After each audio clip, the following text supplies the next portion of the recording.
I'm Grace Mitchell. I'm 28. She is a gold digger, just like her mother, my father announced into the microphone, at my wedding reception, in front of 300 guests. The room went completely silent. My mother's hands shook at table 3. My grandmother gripped the edge of her chair. My brand new husband stood frozen beside the cake, and I, the bride in white, didn't cry. I didn't scream. I walked to the DJ booth, smiled at the sound engineer, and pressed play on a recording that had been sitting in my phone for 11 months. What came out of those speakers changed everything.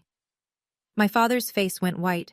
A man at table 6 stood up, adjusted his jacket, and walked toward my father with a manila envelope. That was 3 hours into my wedding. But the story starts 14 years before that night. My father thought he was exposing me. He didn't know I'd been waiting for him to try. Before I go on, please take a moment to like and subscribe, but only if you genuinely connect with this story. And if you don't mind, drop a comment telling me where you're watching from and what time it is there. I'd love to know. Now, let me take you back 14 years, to the night my mother packed 2 suitcases and told me we were leaving. I was 14 the night my mother left my father. She didn't warn me. She came into my room at 9:30 on a Tuesday, still wearing her nurse's scrubs, and said, "Pack what you need. We're going." I grabbed my backpack. Textbooks, a toothbrush, my phone charger. I didn't think to take the family photos on the hallway wall. I didn't know I'd never see them again. My father stood at the top of the stairs, arms crossed. He didn't try to stop us. He didn't ask where we were going. He looked at my mother, then at me, and said 5 words I will never forget. "Go. Take the ungrateful one with you." I was 14. I hadn't done anything ungrateful. I'd made honor roll that semester. I'd cleaned the kitchen every Sunday without being asked. But I was standing next to my mother, and in my father's world, that made me the enemy. My mother drove in silence. I held my backpack on my lap and watched the streetlights blur. I didn't cry. I think I was too confused to cry. Within a week, my father called every relative on his side of the family. Aunts, uncles, cousins. His version of the story was simple and effective. "Karen left because she found someone else. She's been lying to me for years." That was a lie. My mother hadn't found anyone. There was no other man. But my father said it with such conviction, the wounded husband, the betrayed provider, that people believed him. The church believed him. His golf buddies believed him. Even my grandmother on his side believed him, and she'd known my mother for 16 years. Nobody called to ask me what happened. I was 14, and I was already invisible. My father didn't call me for 6 months. When I finally called him, he picked up on the 3rd ring. His voice was flat, bored almost. "If you're calling to ask for money, you're just like her." I hung up. I sat on the edge of my mother's rented bed, because I didn't have my own yet, and stared at the wall. But I didn't learn the real reason my mother left until 11 months before my wedding. And when I did, it changed everything. My mother worked the night shift at St. David's Memorial. 12 hours, sometimes 14. She'd come home at 6 in the morning, make me toast, check my homework, and fall asleep on the couch still in her scrubs.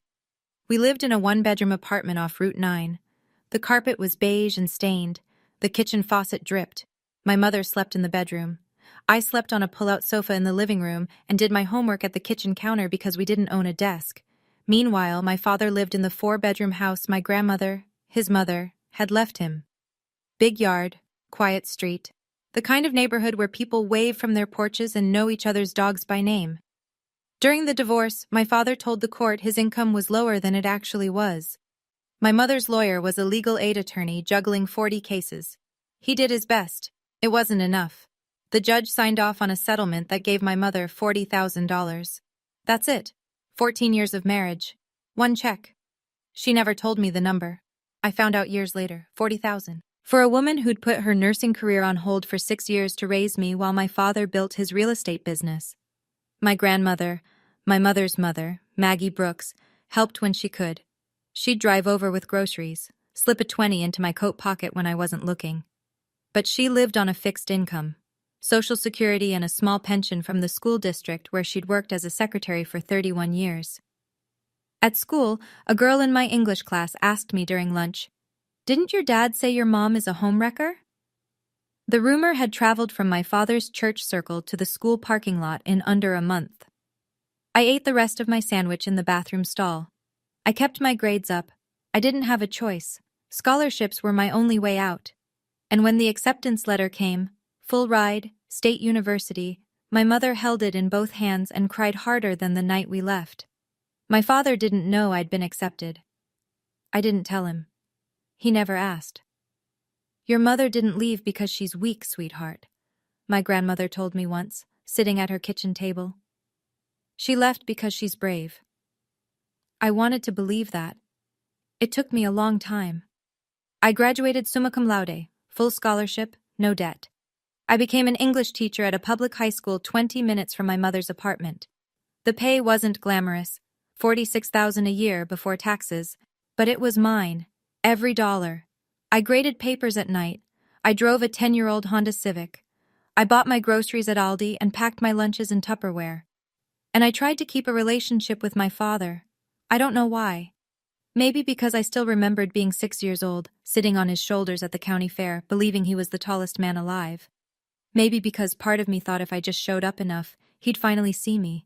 He'd call a few times a year, always with conditions. Come to Thanksgiving, but don't bring your mother's drama. So I went, alone. I sat at the table where I'd eaten every Thanksgiving of my childhood, and across from me sat a woman named Vanessa Reed. My father introduced her as a friend. She was 42, blonde highlights, French manicure. She sat in my mother's chair. I smiled. I ate the turkey. I said, "Everything's delicious," to a woman who had replaced my mother at her own dining table. My aunts and uncles treated me like a guest, polite, distant, careful. Uncle Jim patted my shoulder and said, "Your dad's been through a lot. Don't make it harder." I was 24. I had a full-time job, a clean apartment, and a savings account I'd built from nothing. But in that house, I was still the girl who picked the wrong side. I kept going back every Thanksgiving for 3 years. I swallowed their looks and their silence and their careful kindness that was worse than cruelty, because at least cruelty is honest. Until the year I met Daniel, and everything shifted. I met Daniel Prescott at a coffee shop near my school. He was sitting at the corner table with a stack of property files, a cold latte, and a pen behind his ear. He looked up when I knocked his briefcase off the chair, reaching for a napkin. I apologized.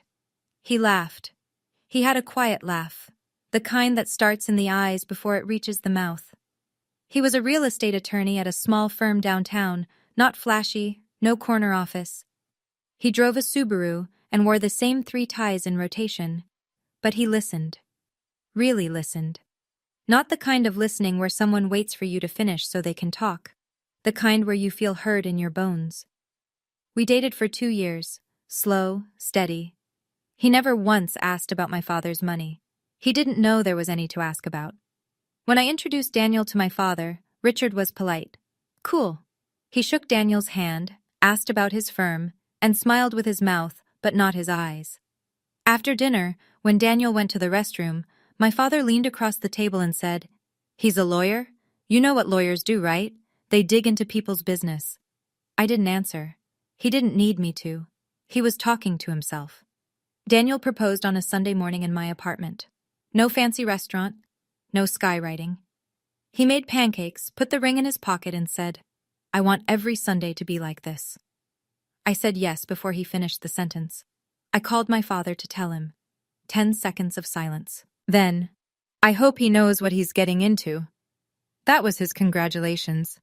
What I didn't know yet was that the day after that phone call, my father picked up the phone again. Not to plan a celebration, but to start a campaign. He called Aunt Linda, Uncle Jim, his church friends. The message was the same everywhere. Grace is marrying a rich lawyer. She's changed. She's just like her mother. The seeds were planted months before the wedding. I just hadn't felt them growing yet. 11 months before the wedding, a Saturday afternoon.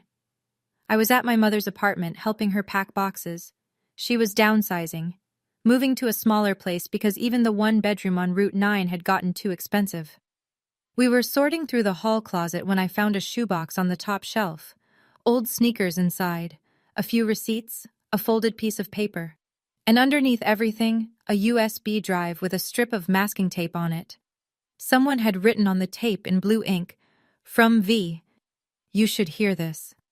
"Mom, what is this?" My mother looked at the USB. Her face went still, not surprised, not confused. Still, the way a person gets when something they buried a long time ago comes back up through the dirt. "Put it back, Grace." "What is it?" She didn't answer. She reached for it. I pulled my hand away. I went to the kitchen, opened my laptop, plugged in the USB, one audio file, 3 minutes and 12 seconds. I pressed play. My father's voice filled the room, slightly slurred, late at night from the sound of it. He was leaving a voicemail for Vanessa. She hadn't picked up. "Hey babe, it's me. Karen's lawyer is useless. I moved the house, Mom's house, into the LLC last month. She'll never find out. By the time the judge signs off, it's done." I stopped breathing. "And Grace? Don't worry about her. She's an ungrateful brat. She chose Karen. Fine, she gets nothing, just like her mother." His voice kept going, casual, almost cheerful. "Once this is settled, you move in. This house is ours. Karen will never know." The file ended. Silence. I sat on my mother's kitchen floor and played it again, and again. The third time I wasn't listening for the words anymore. I was listening for the man I thought I knew. And he wasn't there. My mother stood in the doorway. She was crying. "Vanessa sent that to me after she and your father broke up," she said quietly.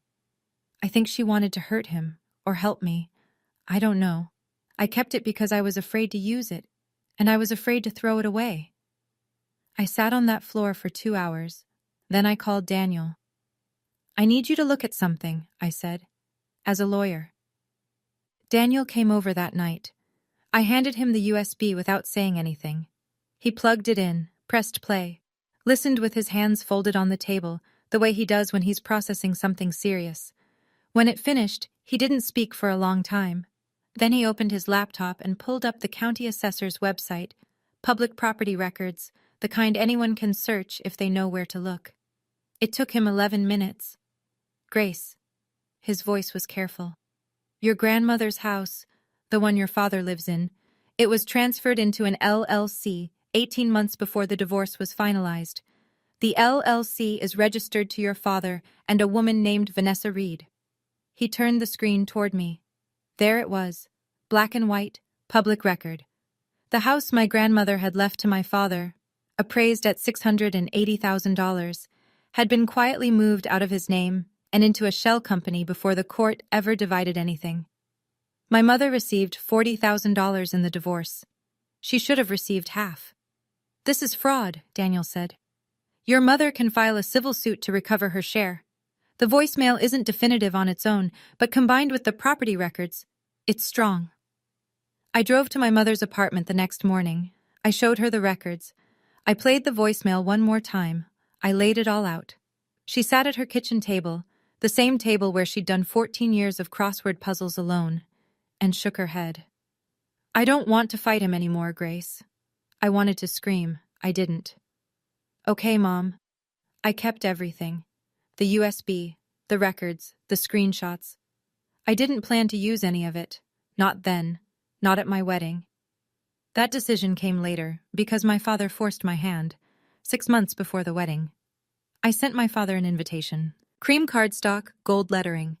I'd paid for it with 2 weeks of tutoring money. I included a handwritten note inside. "I'd really like you to be there, Dad." He called the next day. "I'll be there," he said. And for one stupid, hopeful second, I thought maybe he'd changed. He hadn't. 2 weeks later, my Aunt Linda called me on a Tuesday evening. She sounded uncomfortable, the kind of uncomfortable that comes with delivering bad news you didn't ask to carry. "Honey, your dad is telling everyone you're marrying for money. He told me Daniel's some big-shot lawyer and you latched on. He said—" She paused. "He said, you're just like your mother." There it was. The same story. The same label. 14 years later, and he was still telling it. "I don't believe him," Linda said quickly. "But you should know, he's been calling people. Jim, Pastor Peters, even some of Daniel's family. He got numbers from the RSVP list." My stomach dropped. He'd contacted Daniel's family. the people I hadn't even met yet at that point, my future in-laws, and he was already poisoning them against me. I told Daniel that night. He sat on the edge of our bed, quiet for a long minute. Then, if you want him there, I support you. But I need you to know, Nathan and I have everything ready, just in case. Nathan Cole, Daniel's colleague, a family law attorney. I knew what just in case meant. I knew what was in the file Nathan had been building for weeks. The property records, the voicemail transcript, the civil complaint drafted and ready to file on my mother's behalf. I nodded, but I prayed I wouldn't need any of it. If I stayed quiet, my father would keep controlling the story.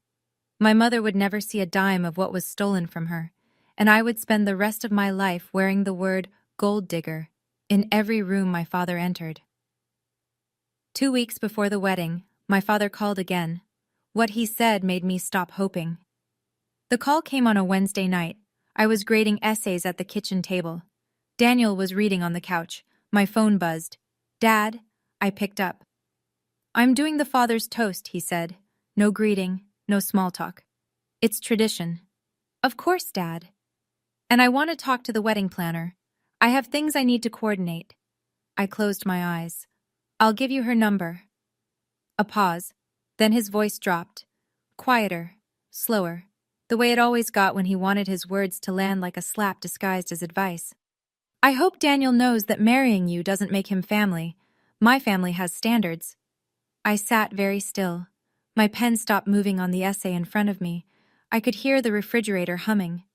Daniel looked up from his book. I didn't respond. I ended the call, set my phone on the table, and stared at it like it might ring again. It didn't. That night, I called my grandmother. Maggie picked up on the first ring. She always did, like she kept the phone in her hand waiting for me. "He's going to do something at the wedding, Grandma." "I know, sweetheart." "How do you know?" "Because men like your father can't let other people be happy without making it about themselves. A man who has to tear others down is a man who's scared of what they'll find when they stand up." I was quiet for a moment. Then I made my decision. I pulled the voicemail file from my laptop onto my phone, checked the playback, clear, unmistakable. I plugged it in, backed it up onto a second USB, and handed the spare to Daniel. "Tell Nathan to bring the envelope."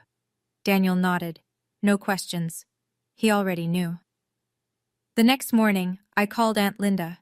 She picked up fast, like she'd been expecting to hear from me. "Linda, you said Dad was practicing his toast. What did you hear?" She hesitated. "I was at his house for dinner last Sunday.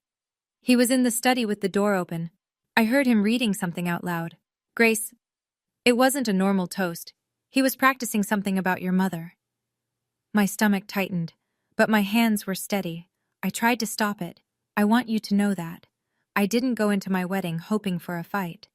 I called my wedding planner Rachel the next morning. "Is there a way to skip the father's toast? Just have the best man and the maid of honor?" Rachel paused. "Your father already confirmed with the DJ. He specifically asked to go right after the best man's speech. I assumed you'd approved it." He'd gone around me. Of course he had. I called my father. I kept my voice light, the way you do when you're trying to defuse a bomb with a smile. "Dad, Daniel's best man has a really long speech planned. Maybe we cut the father's toast to save time?" Silence. 5 seconds. 10. "Are you trying to silence me?" His voice was ice. "In front of my own family? This is exactly what your mother did." There it was, the pattern. Every time I tried to set a boundary, he'd compare me to her. As though being like my mother was the worst thing a person could be. I knew then, if I canceled the toast, he'd make a scene some other way. He'd pull someone aside during cocktail hour. He'd corner Daniel's parents at the bar. He'd find a microphone or make one out of a wine glass and a loud voice. At least with the scheduled toast, I knew exactly when it would happen. I could be ready. I called the DJ that afternoon. His name was Marcus. I said, "If I come to the booth during the reception, you hand me the aux cable. No questions."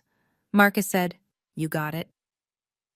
That night, I lay in bed counting the distance from our table to the DJ booth. Daniel lay beside me, holding my hand in the dark. Neither of us spoke. I counted 17 steps. I practiced the route in my head until I could walk it with my eyes closed. Through the gap between table 4 and table 5, past the dessert station, left at the speaker stack, 17 steps. I spent my last week as a single woman not choosing flowers or finalizing seating charts. I spent it memorizing a path. Because I knew my father, and I knew what he was capable of, and I refused to be caught off guard at my own wedding. The morning of my wedding was bright and still. October sun. No wind. The kind of day that makes you think the universe might be paying attention. I stood in the bridal suite at Carver Estate, a converted barn venue 20 minutes outside the city, white beams, string lights, long wooden tables, and looked at myself in the mirror. My mother stood behind me, adjusting a pin in my hair. Her fingers were gentle, steady. She'd been a nurse for 20 years. Steady hands were the one thing life hadn't taken from her. "You look beautiful, baby," she said. I covered her hand with mine. In the mirror, we looked alike. Same jaw, same dark eyes. I used to hate that resemblance because my father treated it like proof of something rotten. Now I wore it like armor. I pulled my phone from the vanity, opened the audio file, tapped play for half a second, just long enough to hear the first syllable of my father's voice, then stopped. Battery at 100%, Bluetooth backup speaker in my maid of honor's clutch, USB with Daniel. My phone buzzed. A text from Daniel. "Nathan's at table 6, envelope in his jacket, ready." I typed back a heart, put the phone in the hidden pocket my seamstress had sewn into the left seam of my dress. I'd asked for it a month ago. She'd raised an eyebrow but didn't ask why. I walked out. 300 guests filled the ceremony lawn. White chairs, hydrangeas along the aisle. The string quartet played something I don't remember. Everything was beautiful. Everything was ready. I passed my father in the hallway. He stood near the entrance, adjusting his cufflinks. He looked at me and smiled. "You look nice," he said. "Not beautiful. Not, I'm proud of you."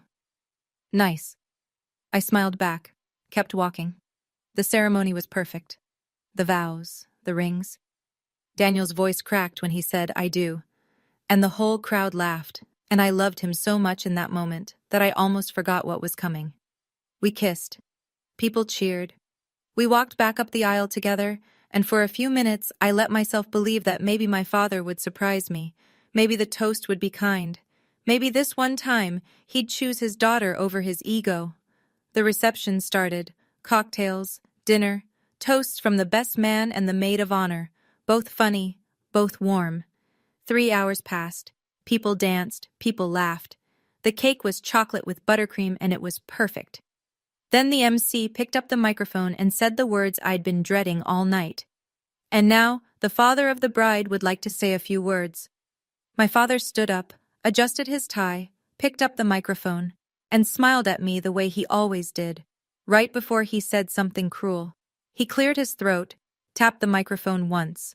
The sound popped through the speakers, and 300 people turned toward him. "When Grace was little," he began, "she used to follow me everywhere, to the hardware store, to the mailbox, even to the end of the driveway when I went to get the paper. She was my shadow." A few people laughed softly. An older woman at table 12 said, "Aw," loud enough for the whole room to hear. My father smiled, the good smile, the one he wore to church, to neighborhood barbecues, to parent-teacher conferences where he'd shake the principal's hand and say, "Anything for my girl," the smile that made people trust him. "She was such a sweet girl," he continued. "I always worried about her, because sweetness in this world can be used against you." Something shifted, not in his words yet, in his tone. A slight edge, like a knife turning slowly under a tablecloth. Most people wouldn't have caught it. I caught it immediately. I'd grown up listening for that edge the way other kids listen for thunder. Under the table, my right hand moved to my lap. My fingers found the outline of my phone through the fabric of my dress. The pocket was right where my seamstress had placed it, left seam, just below the hip. I pressed my thumb against the screen through the cloth. Still there. Still ready. Across the room, Daniel sat perfectly still beside me. His posture hadn't changed, but his left hand had moved from the table to the back of my chair. Not touching me. Just there. Close enough to feel. I glanced, quickly, casually, the way you check a clock, toward table 6. Nathan Cole sat between Daniel's college roommate and a woman from my school's front office. He was cutting his steak, jacket on despite the warm room. He looked like any other guest. That was the point. My father raised his glass. But I need to be honest tonight, because honesty is something this family has always valued. 300 people held their glasses, waiting. I held my breath. Grace grew up with certain influences. He let the word hang. Influences. The way someone might say contamination if they were trying to sound polite about it. After her mother and I separated, she chose a path, and I respected that. He paused, pressed his lips together. The wounded father. The man who tried, even when it hurt. A few guests shifted in their seats. Someone at table 7 set down their fork. The room was still smiling, but the smiles were thinner now. The kind people hold when they're not sure what's coming, but sense they should brace. I watched my daughter become someone I didn't recognize, and when she brought home a lawyer, he stopped, turned his head slowly toward Daniel, held the look for 3 full seconds, then a smile, cold, small, deliberate. Well, let's just say I had questions. Murmurs, soft ones. A woman at the table behind me whispered something to her husband. I couldn't hear what. I didn't need to. I could feel the room recalibrating, the way a crowd does when it realizes a toast is becoming something else entirely. At table 3, my mother's knuckles were white around her linen napkin. Beside her, my grandmother placed her hand over my mother's, gently, firmly, the way you'd hold someone's wrist to check a pulse. I looked down at my plate, breathed in through my nose, counted in my head. Not the steps this time, just seconds, buying myself steadiness. Under the table, Daniel leaned toward me, his mouth close to my ear, so quiet that no one else in the world could have heard it. 17 steps, I'll be right here. I nodded, once, small, and I waited, because my father wasn't done, and I needed him to finish. I needed every person in that room to hear exactly who he was before I showed them proof. My father's voice rose, confident now, feeding on the silence the way he always had. Because in my experience, when a young woman suddenly upgrades her lifestyle, the murmurs were louder now, not agreement, discomfort, chairs creaking, eyes darting, the sound of a room holding its breath and hoping someone would intervene. No one did. My father looked directly at me, not at the crowd, not at Daniel, at me, the way he used to look at me across the dinner table when I was 14 and said something he didn't like, that flat, appraising stare that told me I had already been found guilty. He spoke slowly, every syllable deliberate, as though he'd rehearsed this exact rhythm in front of a mirror. I want everyone here to know the truth. My daughter, she is a gold digger, just like her mother. Silence. Not the polite kind, not the pause between speeches kind. The silence of 300 people collectively losing the ability to speak. A glass clinked somewhere. Someone's hand had knocked it, and the sound was so loud it might as well have been a gunshot. At table 3, my mother made a sound. Quiet. Involuntary. Like the air had been pulled from her chest. Her tears came, but she didn't move. She sat perfectly still, the way she'd trained herself to sit through every insult for 14 years. My grandmother started to rise. My mother's hand found her arm and pulled her back down. Daniel's best man, Kyle, set his whiskey glass on the table so hard the ice rattled. His jaw was tight. He looked at Daniel. Daniel shook his head once. Not yet. My father didn't stop. The silence fed him. I'd seen this before. The way quiet made him louder, braver, more certain he was right. Daniel, if you're smart, you'll get a prenup, because this woman will take everything you have. He paused, smiled. It's in her blood. I set my napkin on the table. I stood up. The chair slid back behind me, a soft scrape on the hardwood that seemed to echo across the entire room. 300 faces turned toward me, some horrified, some frozen, some looking away, ashamed for having witnessed this but unsure what to do about it. I didn't look at my father. I walked toward the DJ booth. 1, 2, 3. I didn't walk toward my father. I didn't need to. The speakers would carry everything I needed them to hear. 4, 5, 6. The room watched me walk. In a wedding dress, every movement is amplified. The fabric catches light, The train drags across the floor with a whisper that sounds louder than it should. I could feel every set of eyes tracking me like I was the last visible thing in the room. My father's voice followed me through the speakers. "See? She's walking away. That's what she does. That's what her mother taught her." He let out a short laugh. Bitter. Performed. When the truth comes out, they run. I kept walking. 7, 8, 9.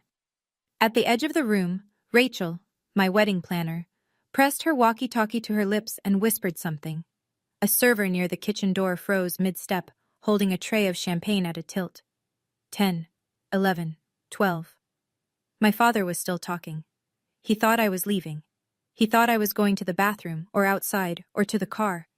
He thought this was a victory, the daughter retreating, the father reclaiming the room. That's the thing about people who've controlled the story for 14 years. They stop imagining anyone else might have one. 13, 14, 15. Marcus, the DJ, saw me coming. He was already reaching for the aux cable. I'd told him one thing, weeks ago. If I come to the booth, no questions. He kept his word. 16, 17. I stopped at the booth, took the cable. My hands were steady, but my heart was somewhere near my throat. I pulled the phone from the pocket in my dress, plugged it in. The screen lit up.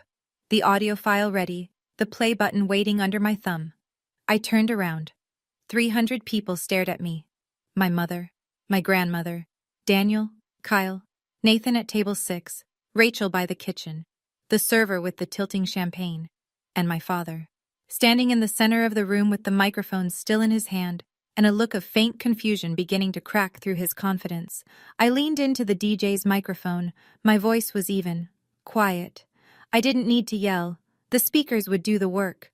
Since my father values honesty, I thought I'd share some too. I pressed play. My father's voice filled the room. Not from the microphone in his hand. From the speakers. All of them. Surrounding him. "Hey babe, it's me." He recognized it before anyone else did. I saw the moment.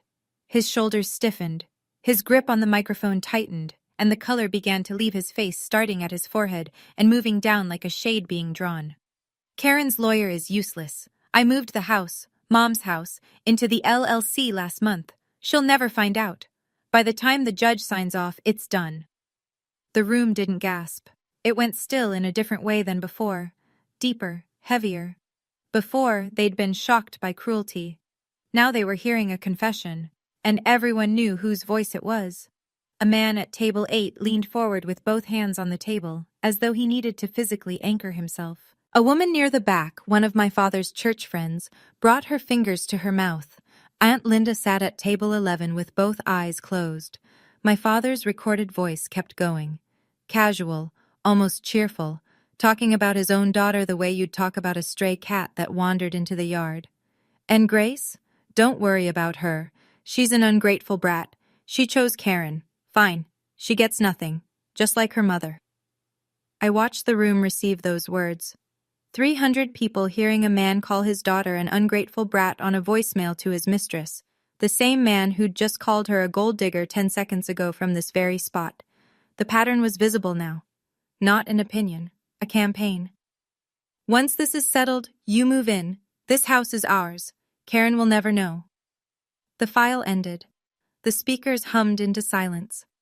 My father stood in the center of 300 staring faces. The microphone was still in his hand, but he wasn't holding it up anymore. It hung at his side like something he'd forgotten he was carrying. He opened his mouth. Nothing came out.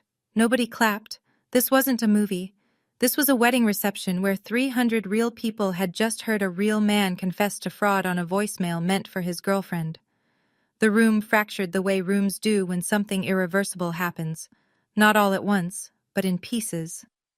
A man at table 10 pushed back his chair and stared at the tablecloth. 2 women near the bar whispered to each other, one shaking her head slowly. A teenager at the family table, one of my cousins, looked at his mother with wide, unblinking eyes. Aunt Linda sat at table 11 with her hand over her mouth. She didn't move it. Uncle Jim stared straight ahead, his jaw working but no words forming.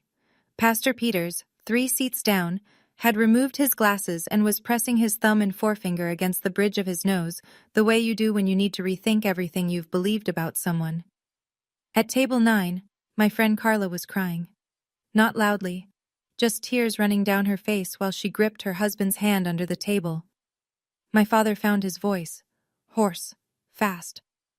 That's taken out of context. She manipulated the... I spoke into the DJ microphone. Calm. No tremor. That voicemail is 3 minutes long. Everyone just heard all of it. There is no context that makes it okay. He turned, searched the room, looking for backup, looking for a single face that might nod, might agree, might rescue him the way this town had rescued his story for 14 years. Uncle Jim looked away. Pastor Peters didn't raise his head. The church friends at table 8 studied their plates like they held the answers to something. This is my daughter's wedding and she's trying to destroy me. No, Dad. My voice didn't waver. This is my wedding, and you decided to make it about yourself. I just leveled the field. He stared at me. For the first time in my life, my father had nothing to say. And then a chair moved at table 6. Nathan Cole set his napkin on the table. He stood the way lawyers stand, unhurried, deliberate, as though the room had cleared a path for him before he'd even taken a step. He buttoned his jacket with one hand. The other reached inside the left breast and withdrew a manila envelope. Standard size, nothing dramatic, the kind you'd see on any desk in any office in America. He walked toward my father. His shoes were quiet on the hardwood. The room tracked him the way it had tracked me. 300 people watching someone cross a room and understanding, somehow, that what was about to happen would make this night permanent. My father looked at Nathan. He didn't recognize him. Why would he? Nathan was a name on a table card. A +1. Nobody. Who the hell are you? Nathan stopped 3 feet from my father. Professional distance. Eye contact. Nathan Cole, attorney at law. I represent Karen Mitchell in the matter of Mitchell versus Mitchell, a civil action for fraudulent concealment of marital assets. He extended the envelope. My father didn't take it. His hands stayed at his sides, the microphone still dangling from the right one like a dead weight. Nathan placed the envelope on the nearest table, beside a half-eaten slice of cake and a glass of water with a lemon wedge. You've been served, Mr. Mitchell. The words landed in the silence like a stone dropping into a well. You could almost hear the impact reach the bottom. My father looked at the envelope, then at me, then at Daniel, then back at the envelope, as though staring at it long enough might make it disappear. He set the microphone on the table. Slowly, the way you put something down when you know you've lost the right to hold it. Then he turned and walked toward the exit, not fast, not slow, the walk of a man leaving a room where no one was going to ask him to stay. The door closed behind him. A soft click that carried through the silence like a period at the end of a sentence. 5 seconds, maybe 10. The room held still. Then Marcus, the DJ, God bless him, looked at me from the booth. I nodded. The opening notes of At Last by Etta James filled the room. That song. My mother used to hum it to me on the pull-out sofa after we left. My grandmother would sing the chorus while she made tea on Sunday mornings. It wasn't our wedding song. It was something older, something deeper, a song about waiting and the waiting finally being over. Daniel stood up, walked to me, offered his hand. His eyes were red, but his voice was steady. May I have this dance? We danced. I don't remember the steps. I remember his hand on my waist and the way the room slowly began to breathe again around us. A few couples stood and joined us on the floor, not because the mood was right, but because they understood that the kindest thing they could do was help this wedding feel like a wedding again. I was trembling. I hadn't noticed it until we were dancing, and then I couldn't stop. Not my hands, my whole body, ribs, shoulders, knees, shaking the way you shake after a car accident, when the danger is over, but your body hasn't gotten the message. Daniel held me tighter. Didn't say a word, just held. When the song ended, I walked back to the DJ's microphone. My voice was hoarse now, but I didn't try to hide it. I owe everyone here an apology for the disruption. This is not how I imagined tonight.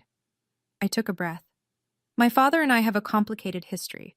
What you heard is a voicemail he left for his girlfriend, while he was still married to my mother, about hiding assets from the divorce court. The room was so quiet, I could hear the ice machine humming in the catering kitchen. My mother spent 14 years working night shifts as a nurse to raise me alone. She is not a gold digger. She is the strongest person I know. I pointed toward table 3. And she's sitting right there. My mother was crying. My grandmother had both arms around her. They looked small at that big round table. Two women who'd spent 14 years being small so a man could feel big. A chair scraped at table 2. Daniel's mother, Patricia Prescott, a retired school principal with silver hair and reading glasses on a chain around her neck, stood up. She crossed the room to table 3. She didn't say anything at first. She just put her arms around my mother, held her. Then quietly, "You raised a remarkable daughter." My mother broke. Not the held-together kind of crying from before, the real kind. The kind that sounds like something being unlocked after a very long time. And the thing my father feared most had already happened. His daughter wasn't rejected by her new family. She was claimed. What followed wasn't dramatic. It was just people, real people, deciding who they believed. Aunt Linda reached me first. She took both my hands and said, in a voice that cracked down the middle, "I'm sorry. I should have seen it sooner." I squeezed her hands. I didn't have words yet, so I just held on. Uncle Jim stood up from his table. He didn't come to me. He didn't go to the microphone. He picked up his jacket from the back of his chair and walked out the side door without looking at anyone. Not defending his brother, not condemning him either, just leaving, the way people do when they realize the version of someone they've defended for years was never real. At the church table, Pastor Peters sat very still. He'd put his glasses back on, but wasn't looking through them, just staring at the space where my father had stood. I watched him process. 14 years of Richard's been through so much, rearranging themselves in real time behind his eyes. He didn't speak to me that night. He didn't need to. I could see it landing. My colleagues from school, Carla, Doug, 2 women from the front office, came to me as a group. Carla hugged me so hard my ribs ached. Doug shook Daniel's hand and said, "We always knew you were tough, Mitchell. Now we know why." Rachel, the wedding planner, appeared at my elbow, calm, professional. She touched my arm and spoke to the room through the MC's microphone. "Ladies and gentlemen, let's continue celebrating the bride and groom." And somehow, impossibly, they did. The music came back. People returned to the dance floor, not with the same energy as before, something quieter, more deliberate, like they were choosing to be there rather than just being there. The bar reopened. Someone told a joke at table 4, and 3 people laughed too loud, the way you laugh when you need to release something. Daniel pulled out my chair. I sat down, and for the first time all night, truly for the first time, I exhaled. The party continued. People danced. People laughed. But I knew the real aftermath wouldn't happen tonight. It would happen Monday morning. By 11 o'clock, the crowd had thinned to a handful of close friends, the catering crew, and my family. The string lights were still on. The hydrangeas had started to droop in their vases. Half-eaten cake on paper plates. Napkins crumpled like small white flags of surrender on every table. I sat at table 3, my mother on one side, my grandmother on the other, the same formation we'd held for 14 years, just the 3 of us at a small table getting through. My mother took my hand. Her grip was different now, not the desperate clutch from earlier. Gentle, tired, finished. "You didn't have to do that for me," she said. "I didn't do it for you, Mom." I looked at her, then at my grandmother, then at both of them, these 2 women who had carried me and fed me and held me together when the world tried to take me apart. I did it for us, all 3 of us. My grandmother reached across the table and cupped my face with both hands. Her palms were cool and papery and smelled like the rose lotion she'd worn my entire life. "Your grandfather would have been so proud," she said. I looked at the ring on my left hand. The diamond was small. Daniel and I had picked it together from an antique shop because I wanted something with history. It caught the string lights and threw tiny specks of white across the tablecloth. I looked around the emptying reception hall, the dance floor still sticky from spilled champagne. A single balloon drifting near the ceiling. The DJ booth where, 2 hours ago, I'd pressed a button and changed everything. 14 years ago, my mother packed 2 suitcases and drove us away from that house in silence. I didn't grab the photos off the wall. I didn't grab anything. Now I had new photos, my own. Daniel appeared behind me. His tie was loose, his sleeves were rolled up, he smelled like cake frosting and aftershave. "Ready to go, Mrs. Prescott?"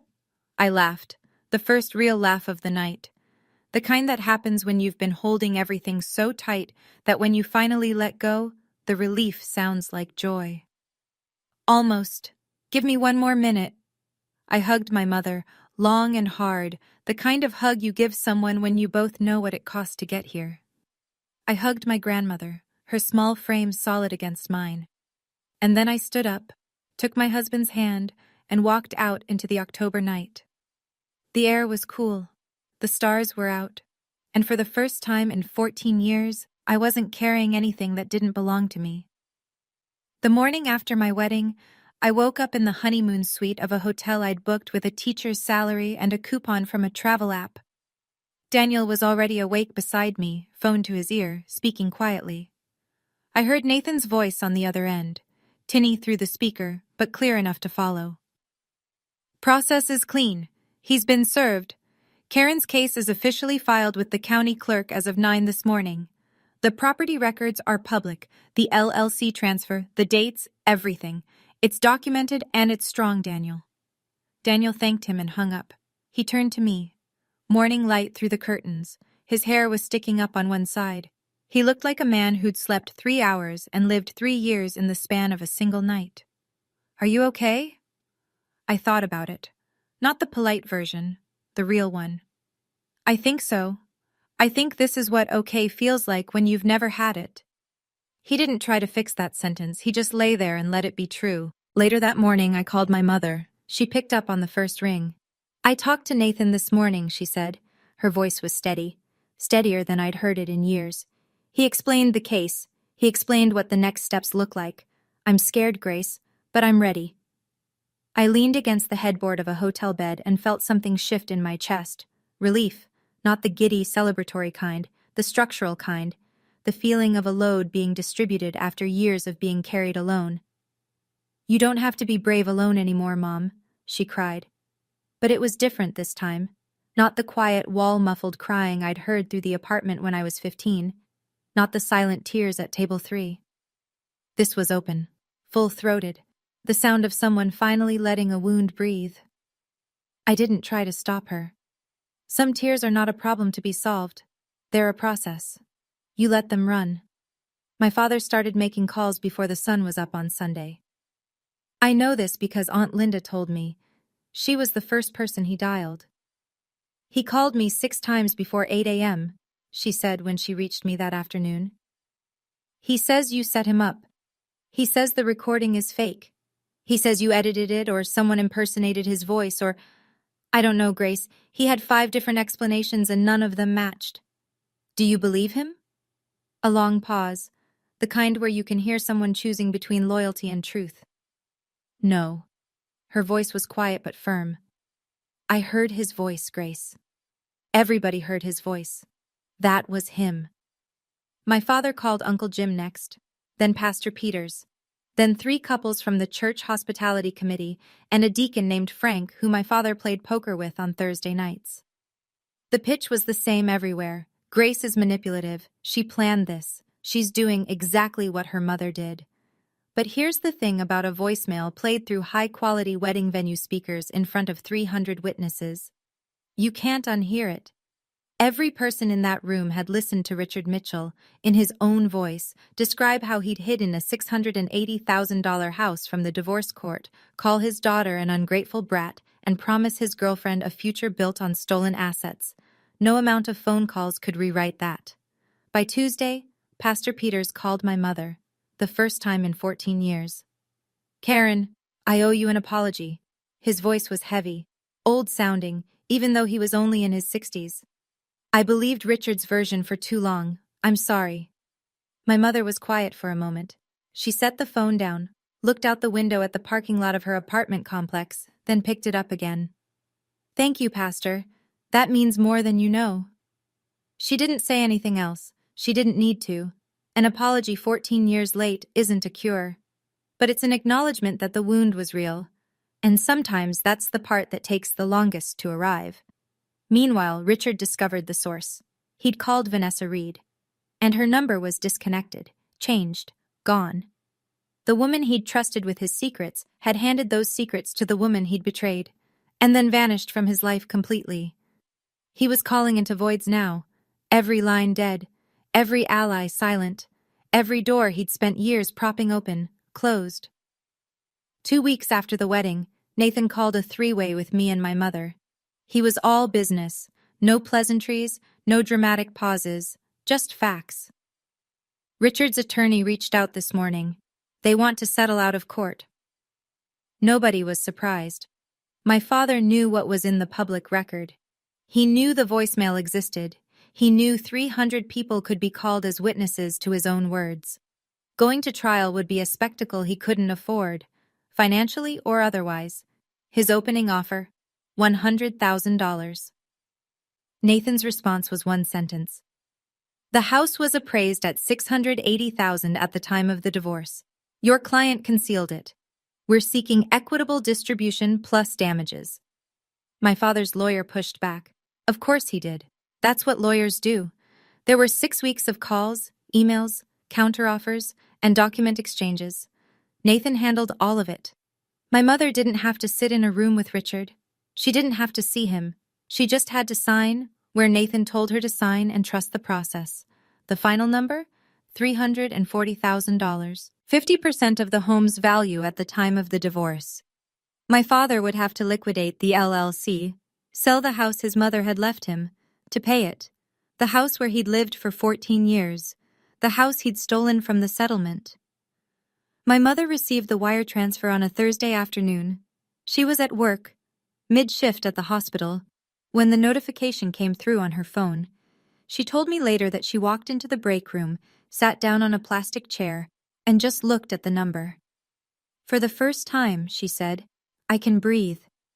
She didn't buy anything with it, not right away. She put it in a savings account, the first real savings she'd had since the divorce, and let it sit there. Not because she was frugal, because she needed time to believe it was real. After 14 years of being told she deserved nothing, she needed to sit with the fact that the system had finally said otherwise. I didn't take a cent. I never wanted the money. I wanted the record corrected. I wanted my mother's name cleared. I wanted the word Golddigger to land back where it belonged, on the man who stole from his own family and called it survival. 3 months after my wedding, my father stepped down from the church council. Nobody asked him to resign, not officially, but Pastor Peters had a conversation with him, the kind of conversation that happens in a quiet office with the door closed and no witnesses. I don't know exactly what was said. Aunt Linda told me only this. The pastor told Richard the congregation has questions. He suggested Richard step back for a while. A while is a gentle word for permanently. Everyone knew it. My father knew it. But phrasing it that way let the church avoid a scandal, and let Richard avoid the humiliation of being removed. A mutual fiction. The kind communities build when the truth is too uncomfortable to state plainly. His social circle contracted the way circles do in small-town America, not with confrontation, but with absence. The Thursday poker game continued, but Frank stopped calling to remind Richard of the time. The neighborhood barbecues still happened, but the invitations got lost in the mail. Nobody said, "You're not welcome." They just stopped making room. He sold the house. He had to. The settlement required it. The LLC was dissolved. The 4-bedroom on the quiet street with the porch and the dog-friendly yard went to a young couple from out of state who had no idea what had happened inside those walls. My father moved into a 2-bedroom apartment on the east side of town, alone. Vanessa was long gone. There was no one new. Aunt Linda still visited him. Once a week, Sundays. She'd bring dinner and sit with him for an hour. She told me once, "You need help, Richard. Real help. Not the kind where you tell a therapist everyone else is the problem." I don't know if he listened. I knew all of this secondhand, through Linda mostly. I didn't track my father's decline. I didn't check on his apartment or his social calendar. I didn't feel satisfaction when I heard about the poker game or the church council. I felt something quieter, sadder. The specific sadness of knowing your father had 1,000 chances to be decent and chose, every single time, not to be. He wasn't a monster. That's the part people don't understand. Monsters are easy to leave. My father was a man who remembered my favorite ice cream flavor and still chose to destroy my wedding. That's harder. My mother enrolled in a nurse practitioner certification program 3 months after the settlement cleared. She was 55 years old, sitting in a lecture hall with students half her age, taking notes in a spiral notebook with a pen she'd clipped to her scrubs pocket out of habit. She told me she was terrified the first day. By the second week, she loved it. She'd spent 14 years in survival mode, working doubles, clipping coupons, choosing between a new winter coat and a car repair. The settlement didn't make her rich. It gave her margin, enough to reduce her shifts, pay tuition, and breathe between obligations for the first time since the divorce. My grandmother moved in with her. They found a 2-bedroom apartment with good light and a balcony that faced east. Maggie hung a bird feeder on the railing. She said she liked having something to take care of that couldn't talk back. The first time I visited the new apartment, I stood in the kitchen and looked at the refrigerator. And I had to hold on to the counter. On the door, held up with magnets. My wedding photo. Me and Daniel laughing, the cake in the background. Next to it, a snapshot of my mother in her lecture hall raising her hand. And below both of those, yellowed and slightly curled at the edges, my honor roll certificate from 9th grade, the one I'd earned the semester we left. The one I thought had been lost when we walked out of my father's house with 2 suitcases and nothing else. I found it in the box with the USB, my mother said from behind me. I kept it all these years. I just never had a fridge I felt proud enough to put it on. I cried. Not because it was sad, because it was the opposite of sad. Because my mother had carried a piece of paper through 14 years of night shifts and 1-bedroom apartments and $40,000 settlements and never once put it down. She'd been waiting, not for the money, not for the apology, not even for the truth. She'd been waiting for a refrigerator that felt like home, and now she had one.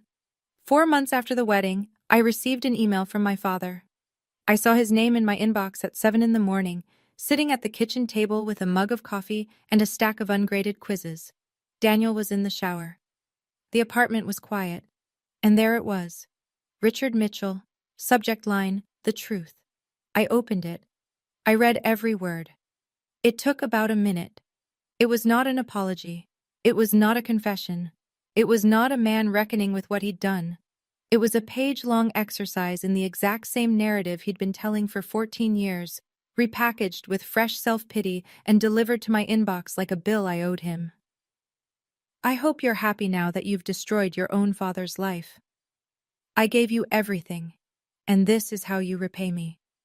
Your mother poisoned you against me from the day she left. I hope one day you see the truth. That I was the one who was wronged. That I was the one who lost everything. That I was the victim. I set my phone on the table, looked at the ceiling, took a long breath, let it out. Then I picked up the phone and typed my response. Short, clear, final. Dad, I didn't destroy your life. Your choices did.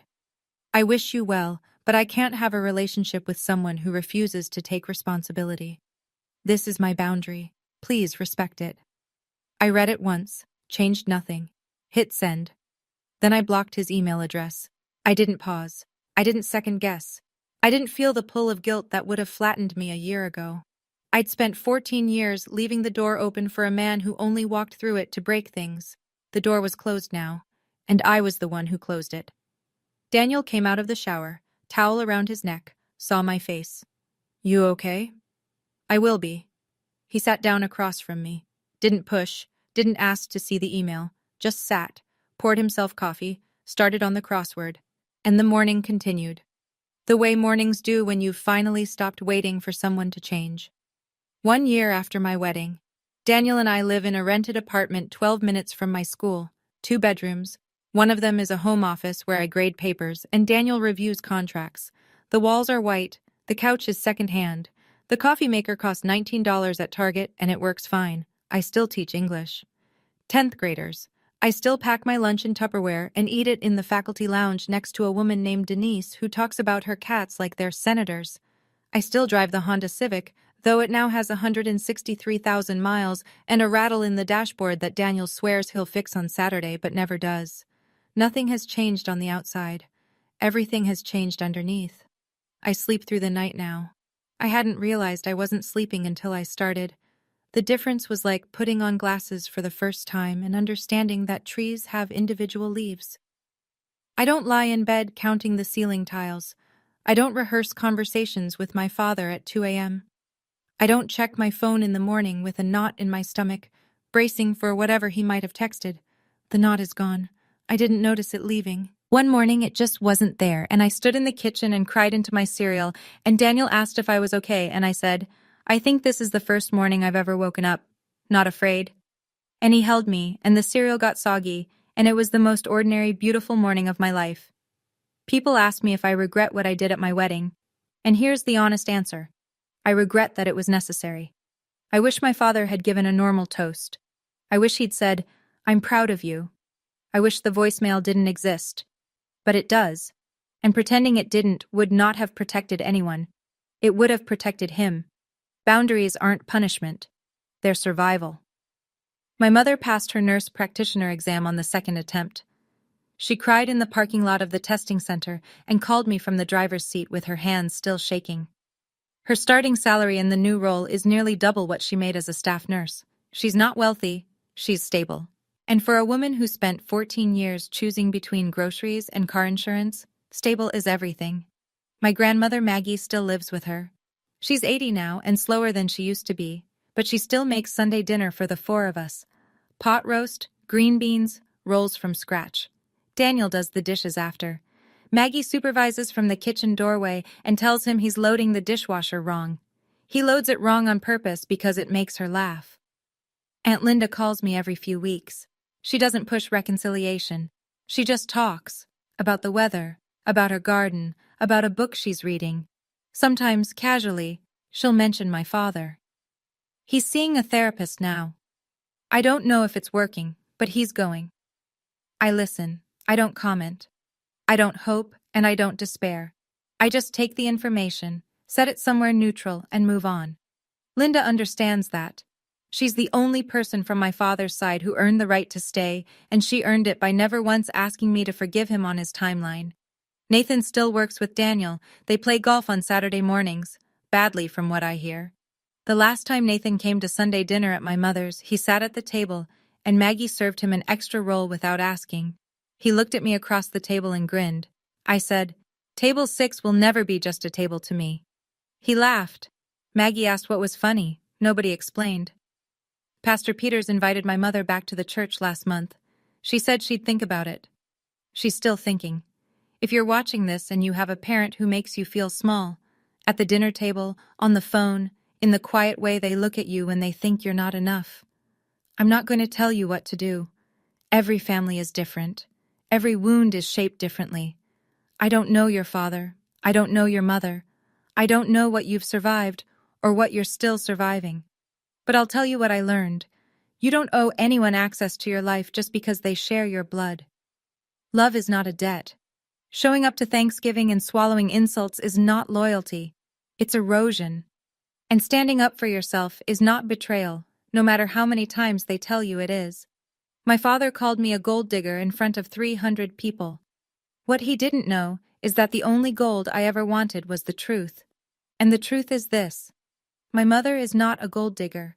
She is a nurse practitioner who raised me alone on night shifts and leftovers and a savings account that spent most years close to zero. I am not a gold digger. I'm a public school teacher who married a man I love, not for his money, not for his last name, not for his law degree, but for the way he stood beside me in the hardest moment of my life and said, 17 steps, I'll be right here. 17 steps. That's how far I had to walk to change everything. But the real distance wasn't 17 steps. It was 14 years. 14 years of silence.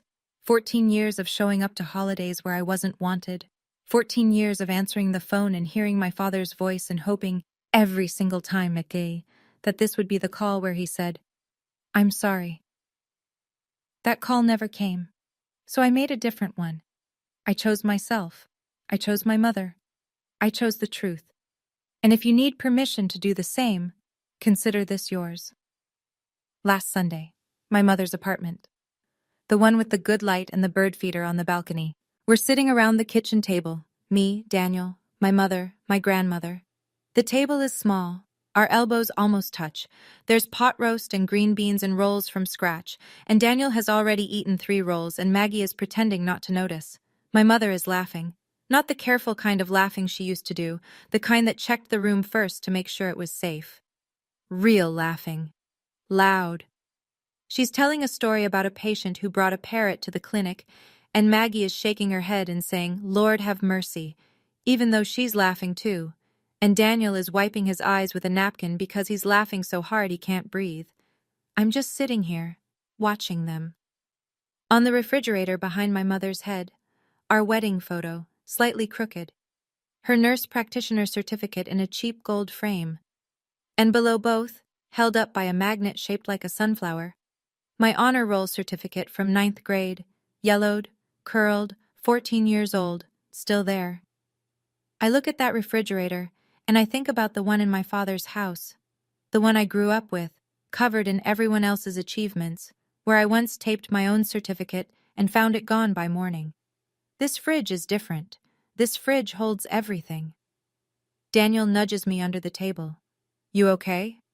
I look at him, then at my mother, then at my grandmother, 80 years old, arthritic hands wrapped around a coffee mug, still the strongest person at the table. "Yeah," I say. "I'm good." This is my family, not the one I was born into, the one I chose, and the one that chose me back. Thank you for listening. And if this story stayed with you, if it reminded you of a boundary you need to set, or a truth you've been carrying alone, or a phone call you've been afraid to make, I want to hear about it. Drop a comment below and tell me, would you have pressed play, or would you have walked away? There's no wrong answer. Both take courage. And if you'd like to hear another story, there's one waiting for you in the description. I'll see you there. My name is Corinne Leland. I was 17 years old when my father decided my future was not mine to have. "No daughter of mine needs an education," my father said. Then he ripped my college acceptance letter in half, right there at the dinner table, in front of my grandmother, my uncle, and my 14-year-old brother. That letter was everything. Penn State, a partial scholarship, 9 months of secret applications, late-night essays, and a school counselor who believed in me when no one else did. 9 years of cooking his meals, scrubbing his floors, and swallowing every dream I ever had. And he turned it into confetti on a dinner plate. I thought that was the worst moment of my life. I was wrong. Within 30 seconds, my grandmother did something that unraveled 20 years of my father's authority. And it all started with a piece of paper he didn't know existed. Before I go on, please take a moment to like and subscribe, but only if you genuinely connect with this story. Drop your location and local time in the comments. I'd love to know where you're listening from. Now, let me take you back to the fall of my senior year, the week everything changed. The house on Maple Street looked respectable from the outside. 2-story brick, white shutters, a lawn Gerald mowed every Saturday morning at exactly 7:15. Not because he enjoyed it, but because he needed the neighbors to see him doing it. Image mattered to my father. Control mattered more. Inside, every square inch operated on his terms. The thermostat stayed at 64 degrees in winter, because he said anything higher was wasteful. The television remote lived on the armrest of his recliner. His channel, his schedule. Dinner was served at 6 sharp, and God help you if the salt wasn't on his side of the table. And that table, a heavy oak dining table with carved legs and a water stain in the shape of a crescent moon near the corner where I always sat, had been in the house since before I could remember. My grandmother bought it when she first furnished the place, 22 years ago. But my father called it my table, the way he called everything in that house my. "This is my house, my rules." I heard that sentence every week, sometimes twice, sometimes before breakfast. I was 10 years old the first time he handed me a spatula and told me to make eggs. I burned them. He didn't yell. He just stared at me with this flat, quiet look that was somehow worse than yelling and said, Your mother could do this in her sleep. Figure it out. So I figured it out. Eggs, then pancakes, then full dinners, roast chicken, mashed potatoes, green beans, the rotation he liked. I did the laundry. I scrubbed the bathroom tile on my knees. I packed my little brother Tyler's lunch every morning and walked him to the bus stop. I was not his daughter. I was his housekeeper. I just didn't have the words for it yet. He called it his house. But I'd learn later that he never owned a single nail in it. My mother's name was Diane.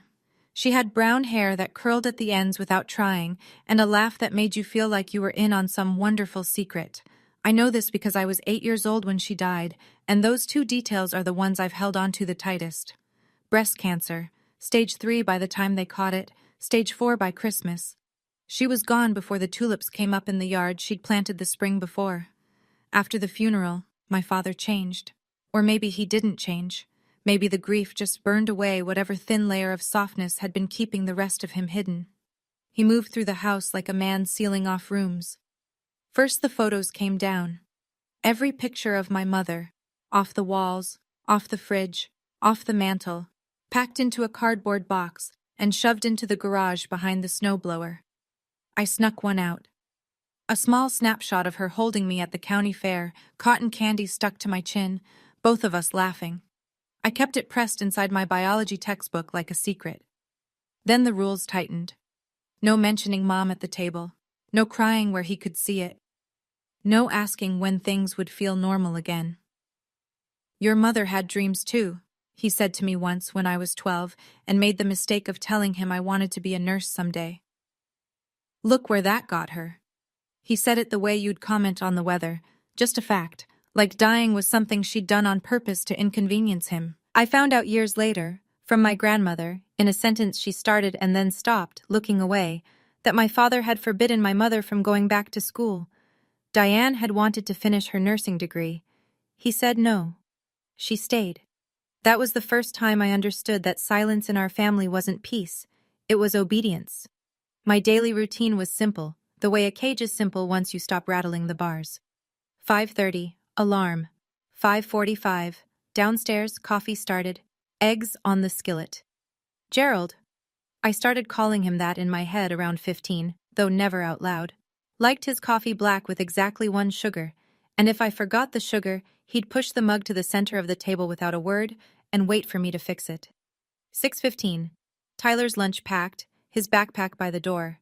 6:30, Gerald's lunch packed too, because apparently a 47-year-old man couldn't manage a sandwich. 7, bus stop with Tyler. 7:40, school. 3 o'clock, home. 3:15, dishes from the morning, laundry if it was Monday or Thursday, vacuuming if it was Wednesday. 5:30, start dinner. 6, serve. 6:45, clear the table, wash everything by hand because Gerald said the dishwasher was a waste of water. 8, homework. Finally. 9:30 or later, bed if I was lucky. He checked the fridge to make sure I'd shopped right. He checked my phone, a flip phone so old the hinge was held together with tape, to make sure I wasn't wasting time. He didn't allow extracurriculars, no clubs, no sports, no friends over. You've got responsibilities, he'd say, like I was 40 with a mortgage instead of 17 with a geometry test. I know what you're thinking. Why didn't I leave? I was 17. I had $11 in a mason jar under my bed. I couldn't sign a lease, open a bank account, or enroll myself in school without a guardian. My Uncle Russell was too scared of Gerald to take me in, and if I fought back, if I made noise, Gerald had one threat that silenced everything. Keep it up, and I'll make sure your grandmother never sees you again. She was the only person left who made me feel like a person. So I stayed quiet. I stayed useful. I stayed. But that September, something arrived in the mail that changed everything, and it almost didn't reach me. Here's something Gerald didn't know. I applied to college. Not openly, not proudly. In secret, like a crime. It started with Mrs. Margaret Horner, my school counselor, a no-nonsense woman in her mid-50s with reading glasses on a beaded chain and a file cabinet she called the vault. She'd noticed things. The way I flinched when someone raised their voice in the hallway. The way I never stayed after school, Never signed up for anything. Always rushed home like I had a curfew ticking down in my blood. One afternoon in January of my junior year, she asked me to stay for a minute. She closed her door, and she said, "Corinne, what do you want to do with your life?" No one had asked me that, ever. She helped me with everything. SAT prep books she lent from her own shelf. Application fee waivers. Essay drafts written during lunch in her office, the door closed, my handwriting shaking. We used the school's address as the return address on every application because Gerald checked the mailbox the way a warden checks cells, every day, without fail. But I also told my grandmother. One evening, from the phone in Mrs. Horner's office, I called Eleanor and told her everything. She listened without interrupting. Then she said, "Use my address as a backup. I'll watch for the letters." It was Eleanor who got the letter first. Penn State. Accepted. Partial scholarship. 12,000 a year. I'd need about 8,000 more for tuition and living, but it was real. It was possible. I cried in Mrs. Horner's office when Eleanor called to tell me. Quiet tears, the kind I'd trained myself to cry. No sound, no mess. "Don't worry about the money or the house," my grandmother said on the phone. "Just trust Grandma." I didn't understand the part about the house. Not yet. Eleanor said to tell Gerald at Sunday dinner. She'd be there. "Bring the letter," she said. "I'll handle the rest." What I didn't know, what made my stomach drop when I found out later, was that Gerald had already gone behind my back. He'd contacted Rosie's Diner on Route 9 and arranged a job for me starting the week after graduation. Waitressing. 30 hours a week. He'd even signed my name on the application himself. He wasn't just keeping me from college. He was building a wall around my entire future brick by brick while I was still inside it. Sunday, 6 o'clock. I set the table the way I always did, Gerald's plate at the head, his water glass on the right, his napkin folded into a rectangle because he said triangles looked sloppy. Tyler's place to his left, Uncle Russell's across from Tyler, my grandmother's chair at the other end, nearest the kitchen, where she always sat, close to the door, I realize now, like someone who always kept an exit in sight. I'd cooked the usual rotation: roast chicken, mashed potatoes, green beans with garlic. Gerald's menu, Gerald's schedule, Gerald's rules. The smell of rosemary filled the kitchen, and I remember thinking how strange it was that something could smell like home and feel like a trap at the same time. Eleanor arrived at 5:45. She wore her camel cashmere coat, the one good thing she owned, the one she wore to every family dinner like it was armor. She kissed my forehead at the door, squeezed my hand once, and set her leather handbag, structured, dark brown, worn soft at the handles, on the floor beside her chair. I didn't notice how carefully she placed it. I didn't notice that it was heavier than usual. Gerald was in a good mood. That should have been my first warning. He came downstairs whistling, clapped Tyler on the shoulder, even said, "Smells good," as he sat down. A compliment so rare I almost dropped the serving spoon. I knew why he was cheerful. He thought next week I'd be filling ketchup bottles at Rosie's. His plan was working. My plan was under my seat cushion in a sealed envelope. I waited until everyone had their plates, until Gerald took his first bite and nodded, the way he did when the food met his standards, until the table was quiet. Then I pulled out the envelope. "Dad," I said. My voice was steady, but my hands weren't. "I got accepted to Penn State, with a scholarship."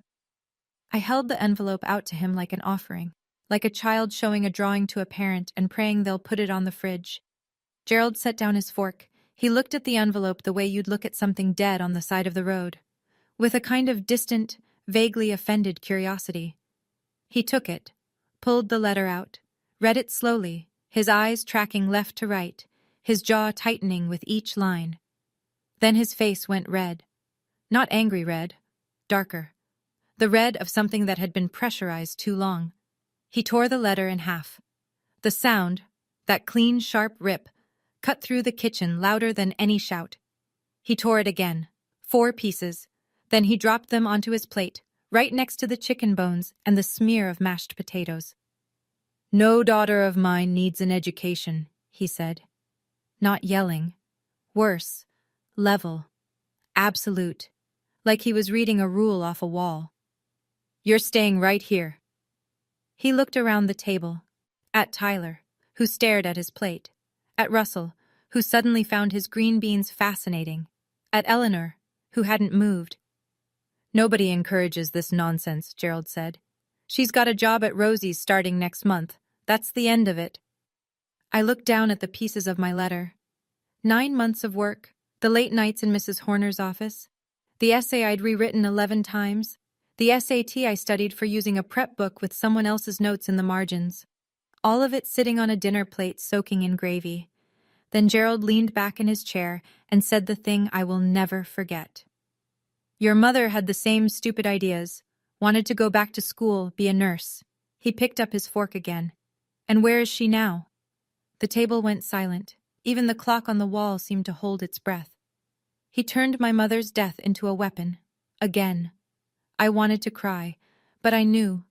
The way you know fire is hot, the way you know ice is cold. That crying in front of Gerald meant losing. So I swallowed it. I sat there with my hands flat on my lap, and I swallowed it whole. Gerald wasn't done. He turned to my grandmother.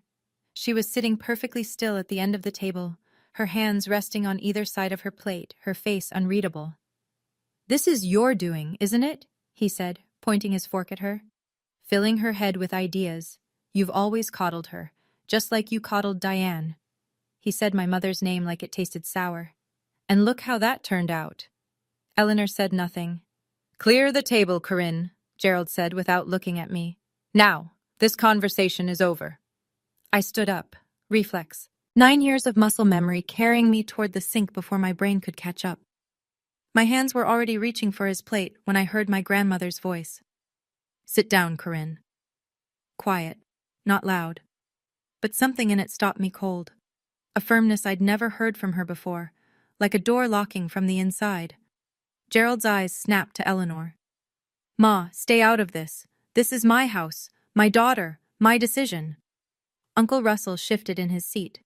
"Gerald, maybe we should talk about this." "You don't get a vote either," Gerald cut in without breaking eye contact with Eleanor. Then he turned back to me. "And while we're at it, I called Penn State on Thursday. Tried to withdraw your application myself. Told them I was your father, your guardian." His lip curled. "They said they needed your signature, some policy nonsense." He leaned forward. "So, you're going to sign that withdrawal form tonight, right here at this table, in front of everyone." That was his real plan, not just the letter. He wanted me to kill my own future with my own hand, witnessed by my own family. A public execution of the only dream I had left. My grandmother sat still for exactly 30 seconds. I know, because I was counting. 30 seconds is longer than you think when the only sound is a clock ticking and your own heartbeat and the faint scrape of Gerald's fork against porcelain because he had actually gone back to eating, that confident that he'd won. 1 Mississippi. The refrigerator hummed. 10 Mississippi. Tyler stared at the torn pieces of my letter like he was trying to put them back together with his eyes. 20 Mississippi. Uncle Russell's hand was wrapped around his water glass so tight his knuckles were white. 30. My grandmother set her napkin down. She folded it, neat, precise, placed it to the right of her plate the way she always did, like even this small act deserved dignity. Then she pushed her chair back and stood up. She moved slowly. Not frail, deliberate. She walked to the coat closet by the front door and took out her camel cashmere coat. She put it on, one arm at a time, and buttoned it at the waist with steady hands. Gerald looked up from his plate. "Where are you going? Dinner's not over." Eleanor walked back to the table. She stood behind her chair. She looked at my father, not through him, not past him, but directly at him, the way you look at someone you finally stopped making excuses for. And she said 2 words. "Pack her bags." Gerald laughed. A big laugh, a real laugh, the kind that comes from the belly and fills a room, the laugh of a man who believes the world is organized exactly the way he arranged it. "Pack her bags," he said, still grinning. "And send her where? With what money?" My grandmother didn't answer. She reached down, unclasped her leather handbag, and pulled out a stack of papers held together with a single staple. What she put on the table next was the reason my father had been living like a king in a castle that was never his.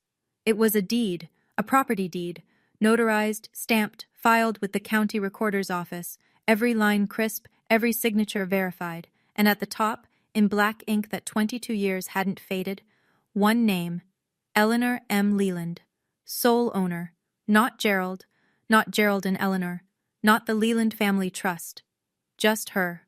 One name, one woman, one signature. "This house has been in my name since 2002, Eleanor said. Her voice didn't waver. "I bought it with your father's life insurance money and my savings after he passed. I let you live here rent-free because you were grieving and you had 2 children who needed a roof." She paused. "But I never, not once, signed this house over to you, Gerald. There is no transfer. There is no agreement. The deed is mine. It has always been mine." Gerald's smile collapsed. Not all at once. It went in stages, like a building losing floors. First the corners of his mouth, then the light in his eyes, then his entire posture, sinking an inch in the chair he'd been sitting in like a throne. He looked at the deed. He looked at Eleanor. Then he forced out a laugh, smaller this time, thinner, the laugh of a man looking for the punchline. "So what?" he said. "You're going to kick me out? Your own son?" "I'm giving you a choice," Eleanor said. "Corinne goes to Penn State this fall, with my financial support. You let her go, you support her, and you keep living here." She tilted her chin slightly. "Or you fight this, and I call my attorney tonight." Uncle Russell leaned forward and picked up the deed, reading it. His eyebrows climbed his forehead. He set it down without a word, but the look he gave Gerald was one I'd never seen from him before, something between shock and a quiet, long overdue recognition. Tyler's mouth was open. He was looking at me, then at Eleanor, then back at me, like he was watching the world rearrange itself. And me? I sat there staring at that piece of paper, and one thought repeated itself over and over. 20 years. He told us this was his house. He made every rule, controlled every corner, decided who ate, who spoke, who mattered. All of it built on a lie he never bothered to verify. Gerald's face cycled through something I'd never seen before. Confusion, then fury, then a hard, brittle composure, like a man patching a cracked wall with his bare hands. He pushed the deed to the side of the table. "You think a piece of paper scares me?" he said. "I've been maintaining this house for 20 years. 20.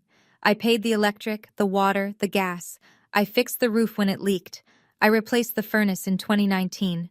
He jabbed his finger against the table. "I put my sweat into these walls. You think any court would just hand it to you?" He was reaching. I could see it. He was building a case the way he built everything, loud and fast, hoping no one would check the foundation. Eleanor didn't respond. She stood there in her cashmere coat, hands clasped in front of her, and let him talk.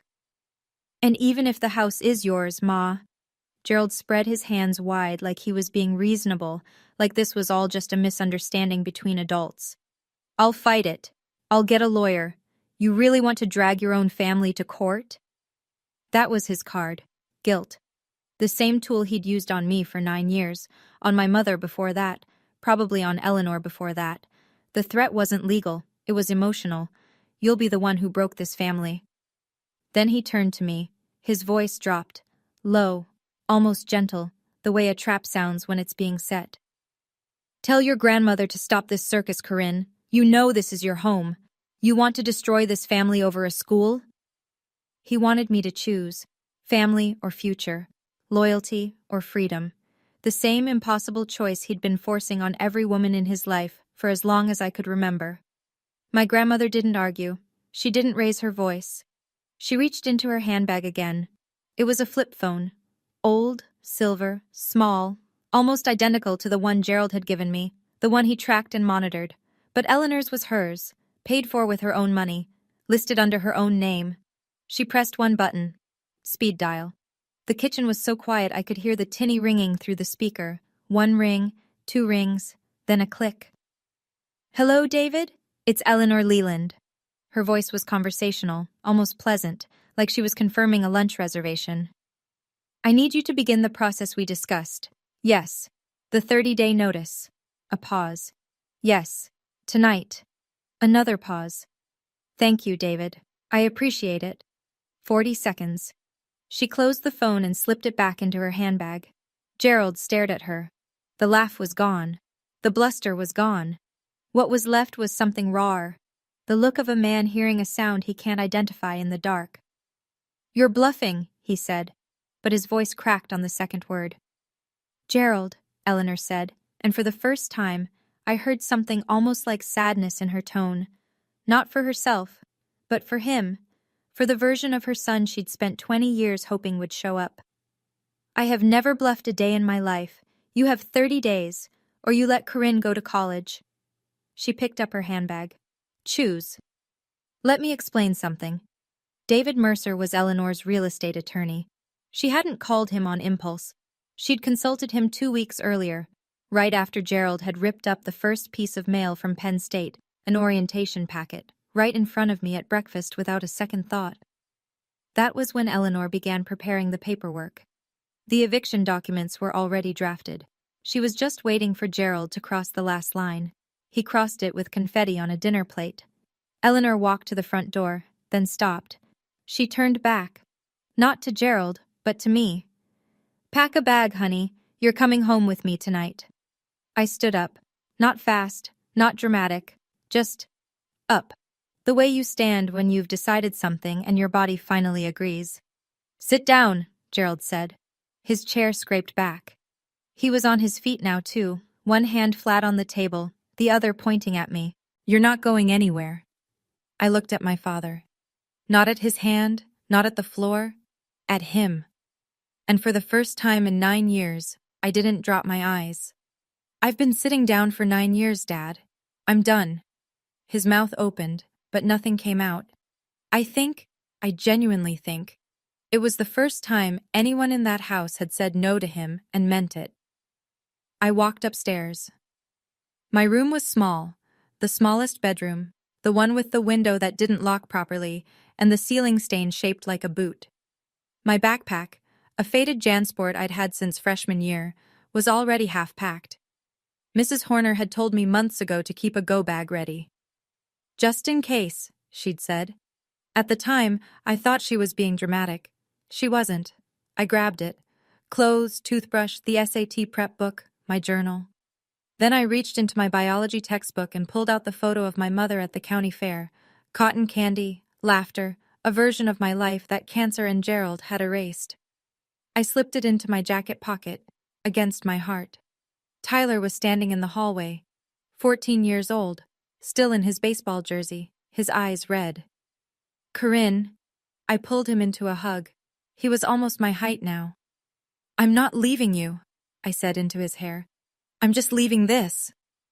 I went downstairs.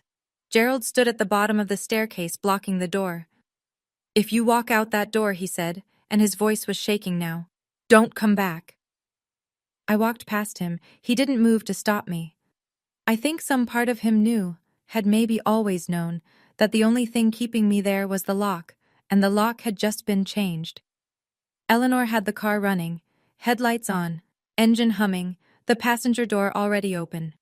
Behind me, I heard Russell's voice, quiet, almost apologetic, but clear enough to carry. "I'll bring the rest of her things tomorrow, Ma." It was the first time Uncle Russell had ever gone against Gerald in front of the family. It would not be the last. I got in the car. I put my backpack on my lap. I didn't look back at the house. Eleanor pulled out of the driveway, and for the first time in 9 years, Maple Street got smaller behind me. I want to pause here for a moment. If you've ever had to leave a place you thought was home, whether it was a house, a relationship, or just a version of yourself you'd outgrown, you know what that drive felt like. If this story is hitting close, tap that like button so I know you're here. And if you want to know what happened Monday morning when the eviction notice landed on my father's doorstep, stay with me. This story isn't over yet. Eleanor's apartment was small.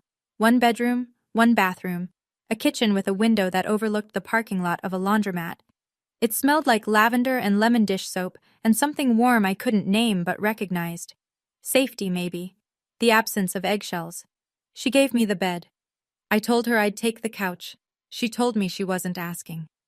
"I've slept on worse," she said, pulling an extra blanket from the hall closet. Your grandfather snored like a diesel engine for 41 years. A sofa is an upgrade. I lay in her bed in the dark, staring at the ceiling, and the voice in my head was not my own. It was Gerald's. You just destroyed your family. You're selfish. Who do you think you are? 9 years of his voice, embedded in me like splinters. I could leave the house, but I couldn't leave that. A knock on the door. Eleanor came in with a mug of warm milk and sat on the edge of the bed. She didn't say anything for a while. Then, your mother would be so proud of you tonight. That broke me. Not Gerald's cruelty, not the torn letter, not the walk past him at the bottom of the stairs, but those 7 words, spoken quietly in a small bedroom that smelled like lavender. I cried, not the silent, controlled tears I'd trained myself to produce. Real crying. The ugly kind. The kind I hadn't allowed myself since I was 8 years old. Eleanor held my hand and let me finish. Then she told me something I wasn't expecting. She'd opened a savings account in my name when I was 10. $200 a month from her teacher's pension, every month, for 7 years. It's at $16,800, she said, as matter-of-factly as if she were reading a grocery receipt. Between that and the scholarship, you'll be fine for the first year. We'll figure out the rest. I wiped my face. Grandma, why didn't you do this sooner? She was quiet for a long time. Long enough that I thought she hadn't heard me. Because I kept hoping he'd change, she said. That was my mistake. Gerald didn't wait long. The calls started the next morning. Eleanor's phone rang at 7:15. She looked at the screen, silenced it, and went back to making toast. It rang again at 7:20. 7:31, 7:45. She let everyone go to voicemail. Then he called me. The first time his voice was soft, almost unrecognizable. Come home, sweetheart. We can talk about this. I was upset. I said things I didn't mean. Let's sit down like a family. I didn't answer. I just listened. 2 hours later, the second call. The sweetness was gone. You're making a fool of yourself, Corinne. The whole town is going to know about this. You want people talking? You want that on you? The third call came at 9:40 that night. His voice was cold and flat, the Gerald I knew best. If you don't come back by Friday, I'm cutting you off completely. No phone, no insurance, nothing. You'll have nothing. He called Uncle Russell next. Russell told me later, quietly, almost ashamed, that Gerald said, "You help them, you're dead to me. I mean it." On Tuesday, Gerald showed up at my school. He walked into the front office and demanded to see me. The receptionist, a woman named Linda who'd worked there 20 years and did not care for men who raised their voices in her lobby, told him he needed an appointment. He didn't have one. Mrs. Horner was alerted. She pulled me out of third-period history and walked me to her office through the back hallway. "He's in the building," she said, her hand on my shoulder. "You're safe. He can't get past Linda." That evening, Gerald posted on Facebook. I saw it because 3 classmates sent me screenshots within an hour. My daughter ran away because her grandmother is manipulating her. She's a confused teenager being used by a bitter old woman. Please pray for our family. 47 likes. 12 comments saying they'd pray. 6 saying, "Stay strong, Gerald." He was rewriting the story with himself as the victim. And in a small town where everybody knew everybody, that story traveled fast. Small towns are beautiful until you need one to mind its own business. Within 3 days, the version of events circulating through our zip code bore almost no resemblance to reality.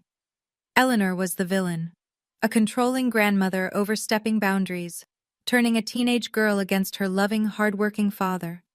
Gerald was the victim, a widower, a single dad, a man who'd sacrificed everything and was being punished for it. A neighbor named Doris, the kind of woman who attended every funeral in town whether she knew the deceased or not, called Eleanor on Wednesday. "How could you do this to Gerald?" she said. "He lost his wife. Now you're taking his daughter? That poor man." Eleanor, to her credit, didn't hang up. She said, "I appreciate your concern, Doris. This is a family matter," and ended the call politely enough that Doris couldn't repeat anything damaging. At school, it was worse. Kids I barely knew stopped me in the hallway. "Is it true your grandma kicked your dad out?" I heard you ran away. Are you okay?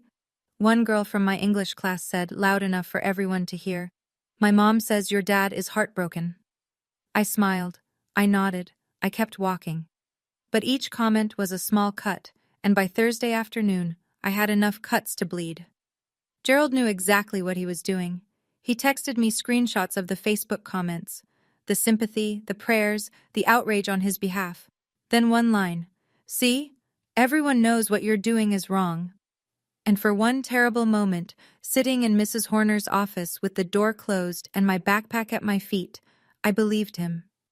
Maybe I should just go back, I thought. Maybe he's right. Maybe this isn't worth tearing everything apart. And then, Monday morning, something arrived at my father's door.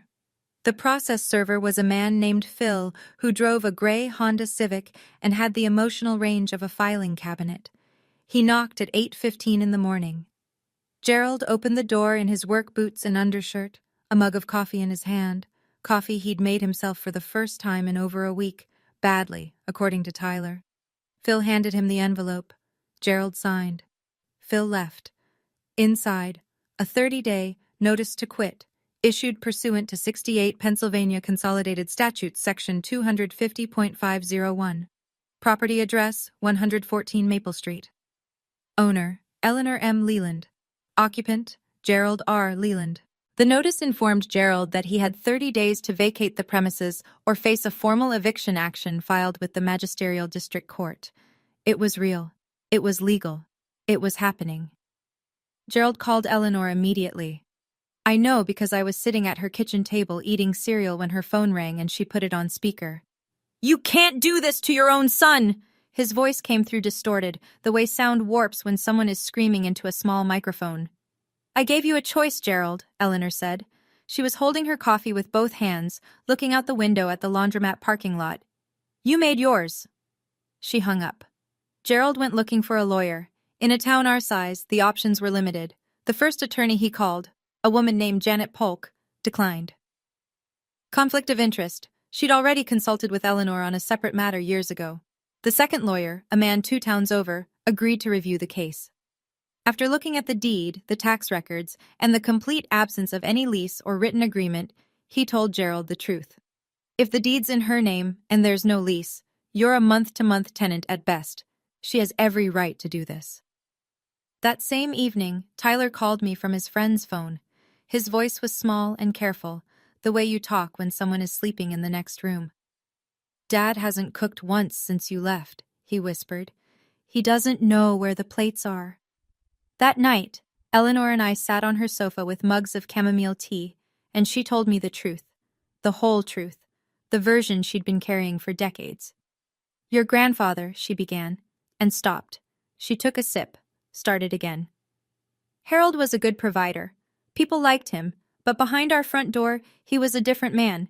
He decided what I wore, where I went, who I could talk to. I wanted to teach. I had the degree, I had the certification, but he said a wife's place was in the home." She looked at her hands.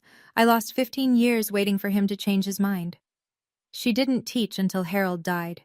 She was 51 years old on her first day as an elementary school teacher. 51.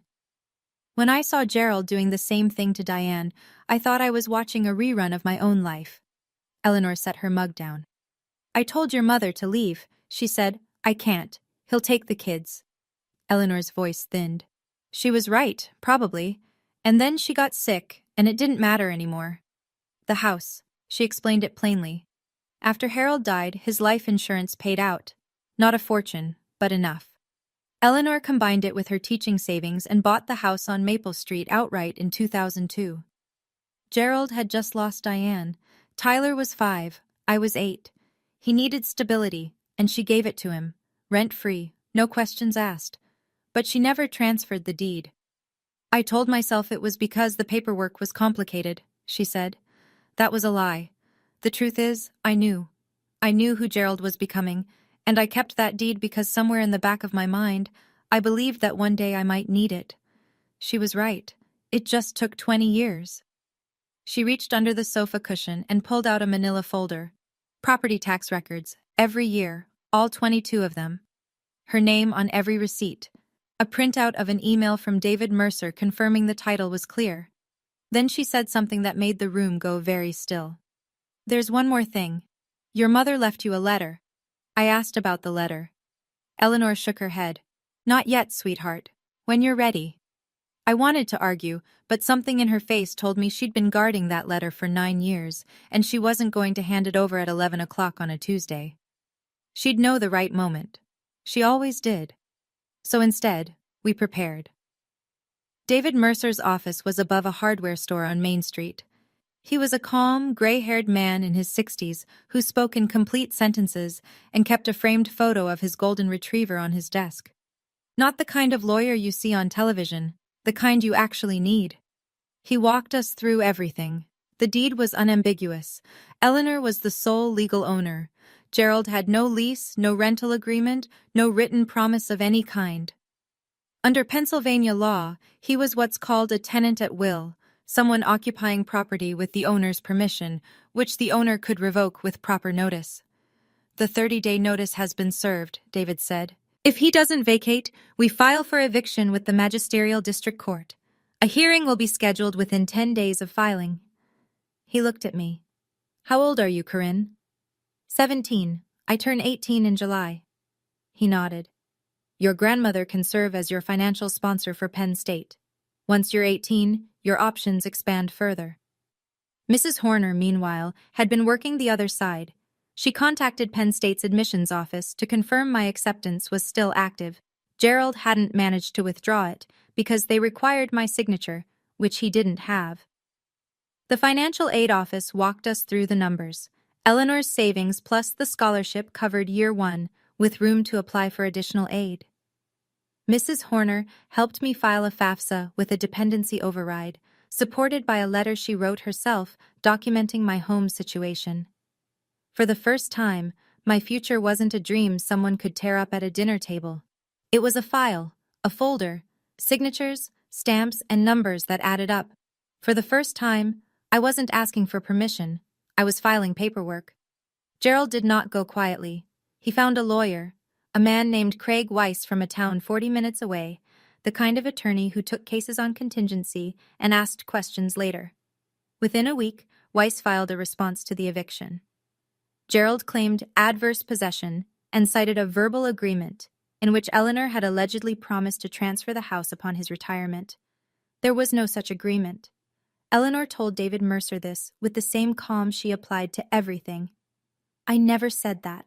Not once. Not ever." But Gerald wasn't relying on truth. He was relying on delay and intimidation, 2 things he'd been perfecting his entire life. Weiss sent a letter to Eleanor suggesting she was being unduly influenced by her granddaughter. The letter used the phrase potential elder exploitation and hinted that Gerald might contact the Department of Aging if Eleanor didn't reconsider. So Gerald did exactly that. He called the county's Area Agency on Aging and reported that his 72-year-old mother was being financially manipulated by a minor. A caseworker came to Eleanor's apartment on a Thursday afternoon. Her name was Beth, and she was thorough. She interviewed Eleanor alone for 45 minutes. She reviewed the deed, the bank records, the correspondence with David Mercer. She asked Eleanor 3 times, in 3 different ways, whether she was being pressured by anyone. Eleanor answered each time the same way. "I am of sound mind. I have my own attorney, and I am making this decision freely." Beth closed the case the same day. "No evidence of exploitation," the report read. "Client is alert, oriented, and represented by counsel." That Friday night, Gerald showed up at Eleanor's apartment at 11 o'clock. He pounded on the door hard enough to rattle the chain lock. "You're going to regret this, Ma!" he shouted. "Both of you!" Eleanor called the police. They arrived in 9 minutes. Gerald was escorted to his truck and given a verbal warning. A report was filed, incident number and all. He drove away. I stood in the hallway behind Eleanor, my hand on the wall, and told myself the truth. He wasn't fighting for his family. He was fighting for control, and he was losing it. But there was something Gerald didn't know, something my grandmother had been carrying for 9 years. Tyler called on a Saturday morning, whispering so fast I had to ask him to slow down twice. "I found something," he said. In Dad's desk. The bottom drawer. The one he keeps locked. He left the key in his jacket and I looked. What Tyler found was a manila folder. Inside it, every piece of college mail that had ever been sent to me. Not just the Penn State acceptance. There were letters from Temple University, a brochure from the University of Pittsburgh, a SAT score report I'd never seen. All of it intercepted from the mailbox over the past year, shoved into a drawer and locked away. My father hadn't made a rash decision at a dinner table. He'd been systematically erasing my future for months. Tyler took photos with his friend's phone and sent them to me. I sat on Eleanor's couch and scrolled through image after image. Envelopes with my name on them, opened, read, and hidden by the man who was supposed to protect me. And then, at the bottom of the folder, Tyler found something else. A congratulations card, addressed to me, postmarked 8 years ago. The handwriting was unfamiliar. The return address was in Philadelphia. It was from my Aunt Patricia, my mother's sister. The woman Gerald told me wanted nothing to do with us after the funeral. The woman he said had moved on and forgotten about you. She'd written, "Corinne, honey, congratulations on starting high school. Your mama would be so proud. I think about you every single day. Love, Aunt Patty. 8 years. He'd kept her from me for 8 years. I don't want to be like him, Corinne," Tyler said, and his voice broke on my name. Gerald did not vacate the house. 30 days came and went. He stayed on Maple Street like a man who believed that stubbornness was the same as a legal right. So Eleanor and David Mercer filed for formal eviction with the Magisterial District Court, and a hearing was scheduled for a Tuesday morning, 3 weeks later. The courtroom, if you could call it that, was a small room in the municipal building off Route 6. Fluorescent lights, wood-paneled walls, an American flag in the corner that leaned slightly to the left. 5 rows of wooden benches for spectators, a raised desk for the judge, no jury, just people and paper. Gerald sat on the left side with Craig Weiss. He was wearing a dress shirt, light blue, ironed, the first time I'd ever seen him in anything but flannel or a work polo. Khaki pants with a sharp crease. But his work boots peeked out beneath the cuffs, scuffed and familiar, and somehow that detail made me sadder than anything. Eleanor sat on the right with David Mercer. She wore a navy blazer over a white blouse, her silver hair in a low bun, her posture the kind of straight that comes from decades of standing in front of a classroom. She looked like exactly what she was, a retired teacher who had done her homework. I sat in the first row behind Eleanor. My hands were in my lap. My backpack was at my feet. Behind us, Uncle Russell, who had driven 40 minutes to be there. A few faces I recognized from town, people who'd seen the Facebook post, heard the gossip, and come to watch. The court clerk, a young woman with a laptop, recorded everything. The room was small, but it had an audience. And audiences change the way people behave. Or, in Gerald's case, the way they reveal themselves. Judge Morrison entered, a woman in her early 60s, silver reading glasses, no nonsense. She sat down, opened the file and said, "Let's begin." Craig Weiss went first. He spoke quickly, building Gerald's case like a man stacking cards on a windy day. Gerald had maintained the property for 2 decades. Gerald had paid utilities. Gerald had invested significant sweat equity into the home. There was, Weiss argued, an implied agreement that Eleanor would eventually transfer ownership. Judge Morrison listened. She did not interrupt. She took notes. David Mercer stood up. He was quieter than Weiss, slower, and somehow more devastating for it. He presented the deed. Filed with the county recorder's office in 2002, Eleanor M. Leland, sole owner. He presented 22 years of property tax receipts, all in Eleanor's name. He presented a title search confirming no liens, no transfers, no co-owners, no encumbrances of any kind. "Your Honor," Mercer said, "the deed is unambiguous. My client is the sole legal owner. There is no lease, no written agreement, and no evidence, written or otherwise, of a promise to transfer. Mr. Leland is, at best, a tenant at will. The 30-day notice was properly served." Judge Morrison turned to Gerald. She removed her glasses. "Mr. Leland," she said, "can you present any written document, a lease, a contract, a letter, anything at all, that shows your mother agreed to transfer ownership or grant you a permanent right to reside in this property?" Gerald looked at Weiss. Weiss looked at the table. It was understood, Gerald said. He leaned forward. She's my mother. Mothers don't need a contract with their sons. Judge Morrison put her glasses back on. Mr. Leland, this court deals in documents, not assumptions. She reviewed the file for another 60 seconds. Then she ruled. Eleanor had the legal right to evict. Gerald was ordered to vacate within 15 days, reduced from 30 because, as Judge Morrison noted, Gerald had already been given the original 30-day notice and had chosen to ignore it. Gerald shot to his feet. His chair scraped back against the tile floor, loud enough to make the clerk flinch. "This is insane!" he shouted. "She's doing this because of a girl who wants to go to school?" The room went silent. Every person on those wooden benches heard it. Russell closed his eyes. The court clerk's fingers hovered over her keyboard.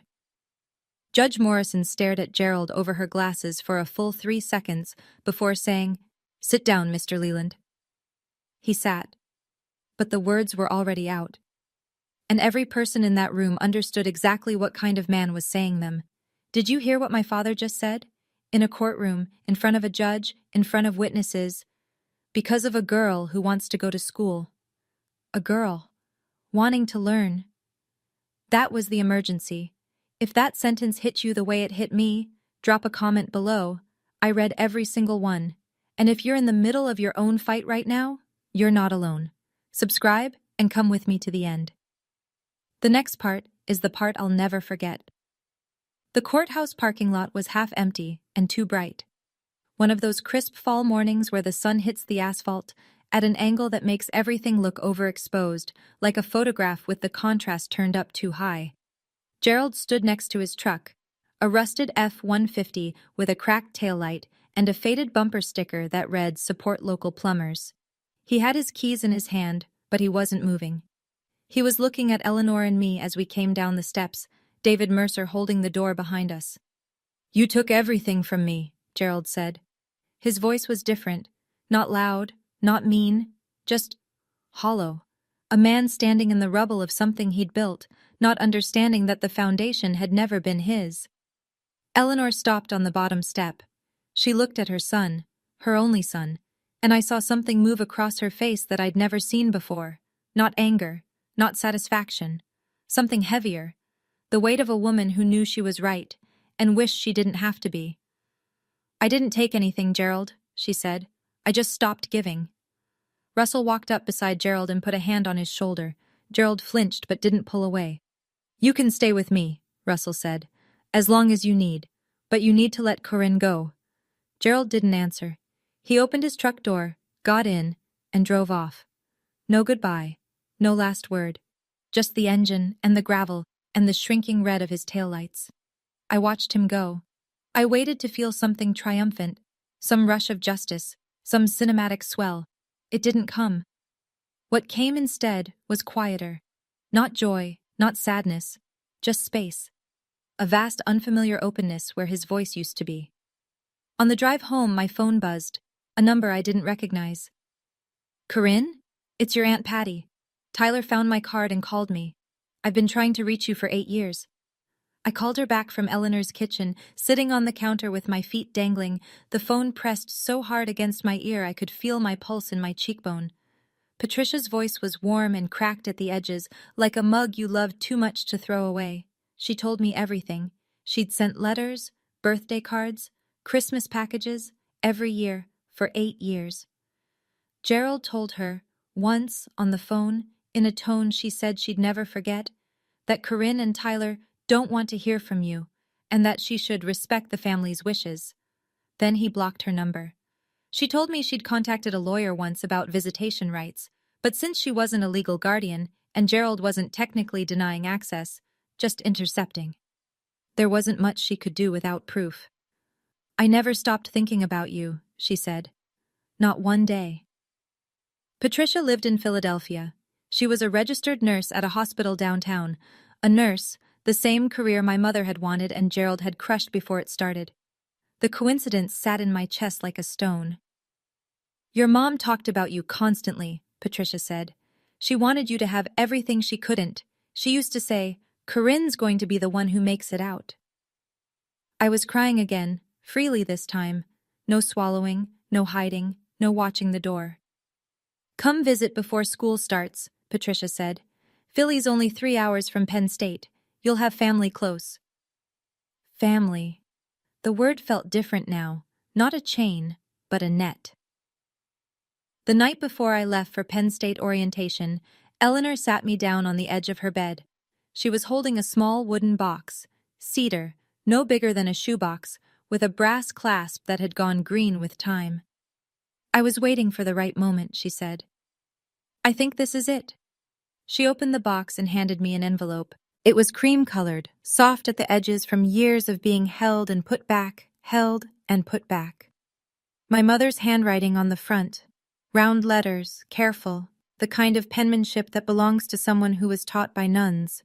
For Corinne, when she's ready to fly. She wrote it during treatment, Eleanor said. She knew she might not. She stopped, pressed her lips together. She gave it to me and said, give it to her when she needs it most. I've been carrying it for 9 years. I opened the envelope with hands that would not stay still. The letter was 2 pages long, written on lined notebook paper, the ink slightly smudged in places, tear stains I realized later, some hers and now some mine. She didn't write about Gerald. She didn't write about cancer. She didn't write about regret, or at least not in the way I expected. She wrote about me. She wrote about the morning I'd made her breakfast in bed when I was 7, burnt toast and orange juice with pulp I'd tried to strain through a paper towel. She wrote about the time I'd memorized every constellation on a placemat from a diner and recited them to her in the backyard. She wrote about the way I laughed, which she said sounded like bells being shaken loose. And near the end, in handwriting that had grown unsteady, she wrote the line I carry with me everywhere. Don't let anyone tell you what you're worth, especially not the people who are supposed to love you.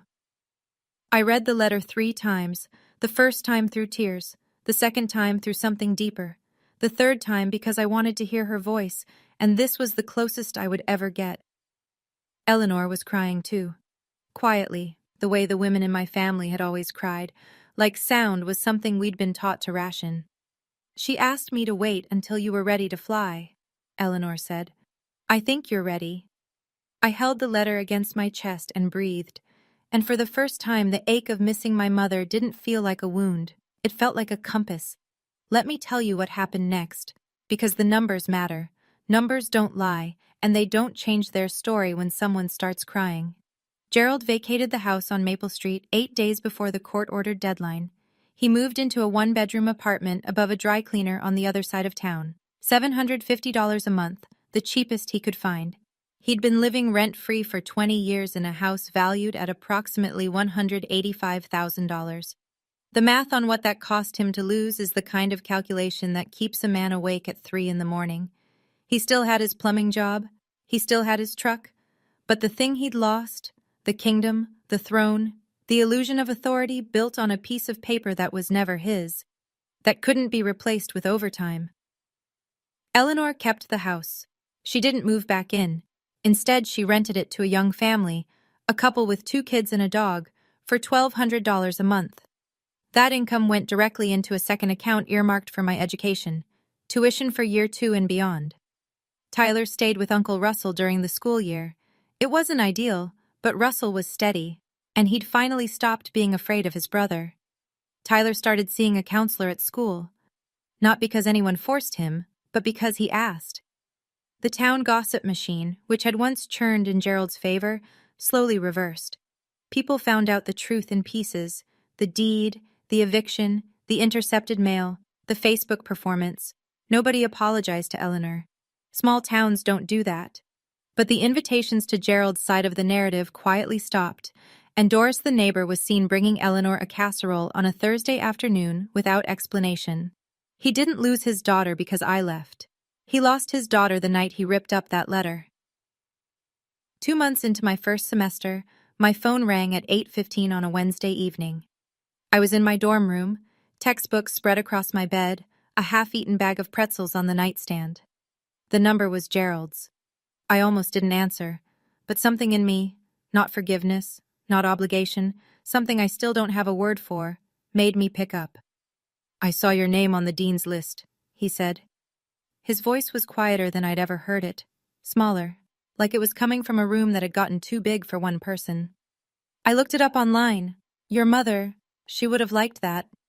I closed my eyes. It was the first time he had mentioned my mother without using her as a weapon, and I didn't know what to do with that. This tiny, late, insufficient acknowledgement from the man who'd spent a decade teaching me that my dreams were a waste of his time. Thank you for saying that, Dad, I said. But I'm not ready to talk yet. When I am, I'll call you. I hung up. I sat in the silence of my dorm room and listened to my own breathing. I didn't feel angry. I didn't feel relieved. I didn't feel the satisfaction people expect you to feel when the person who hurt you finally shows a crack in their armor. I just felt clear. Forgiveness isn't something I owe him. Maybe it'll come one day. Maybe it won't. But my education, my future, those were never his to take. Penn State in October is the kind of beautiful that earns its keep. The maples on the quad burn orange and red, and the air smells like wood smoke and possibility. And everywhere you look, there are people carrying books and coffee, and the quiet assumption that they belong here. I belonged here. My dorm was a cinder block box on the 3rd floor of East Halls, shared with a girl named Rachel who talked in her sleep and kept a collection of succulents on the windowsill she'd named after Supreme Court justices. She was strange and kind, and the first friend I'd made based entirely on who I was, not who I was related to or what I could do for them. I declared pre-nursing. Not because Aunt Patricia was a nurse, not because my mother had wanted to be one, but because somewhere between the burnt toast and the biology textbook and the 9 years of taking care of everyone but myself, I'd realized I was good at caring for people. And I wanted to do it on my own terms, for people who actually needed it, in a place where it counted. Eleanor called every Sunday night at 7. We talked about her week, my classes, the tenants in the Maple Street house, the weather, normal things. She never brought up Gerald unless I did. Tyler FaceTimed every Wednesday. He was growing. His voice was changing. He'd joined the track team at school, the first extracurricular a Leland kid had been allowed to do in a decade. Aunt Patricia invited me to Philadelphia for Thanksgiving. I went. She made my mother's stuffing recipe.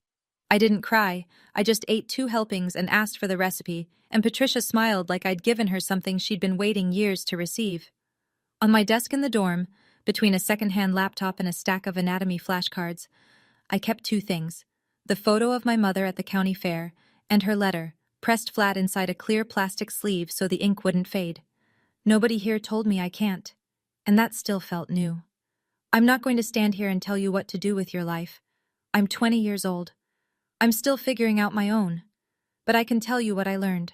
I learned that silence isn't loyalty. My grandmother was silent for 20 years because she loved her son and kept hoping he'd become the man she raised him to be. That silence cost my mother her dream. It almost cost me mine. Eleanor would be the first to tell you, waiting isn't patience when someone is drowning. I learned that power doesn't have to be loud.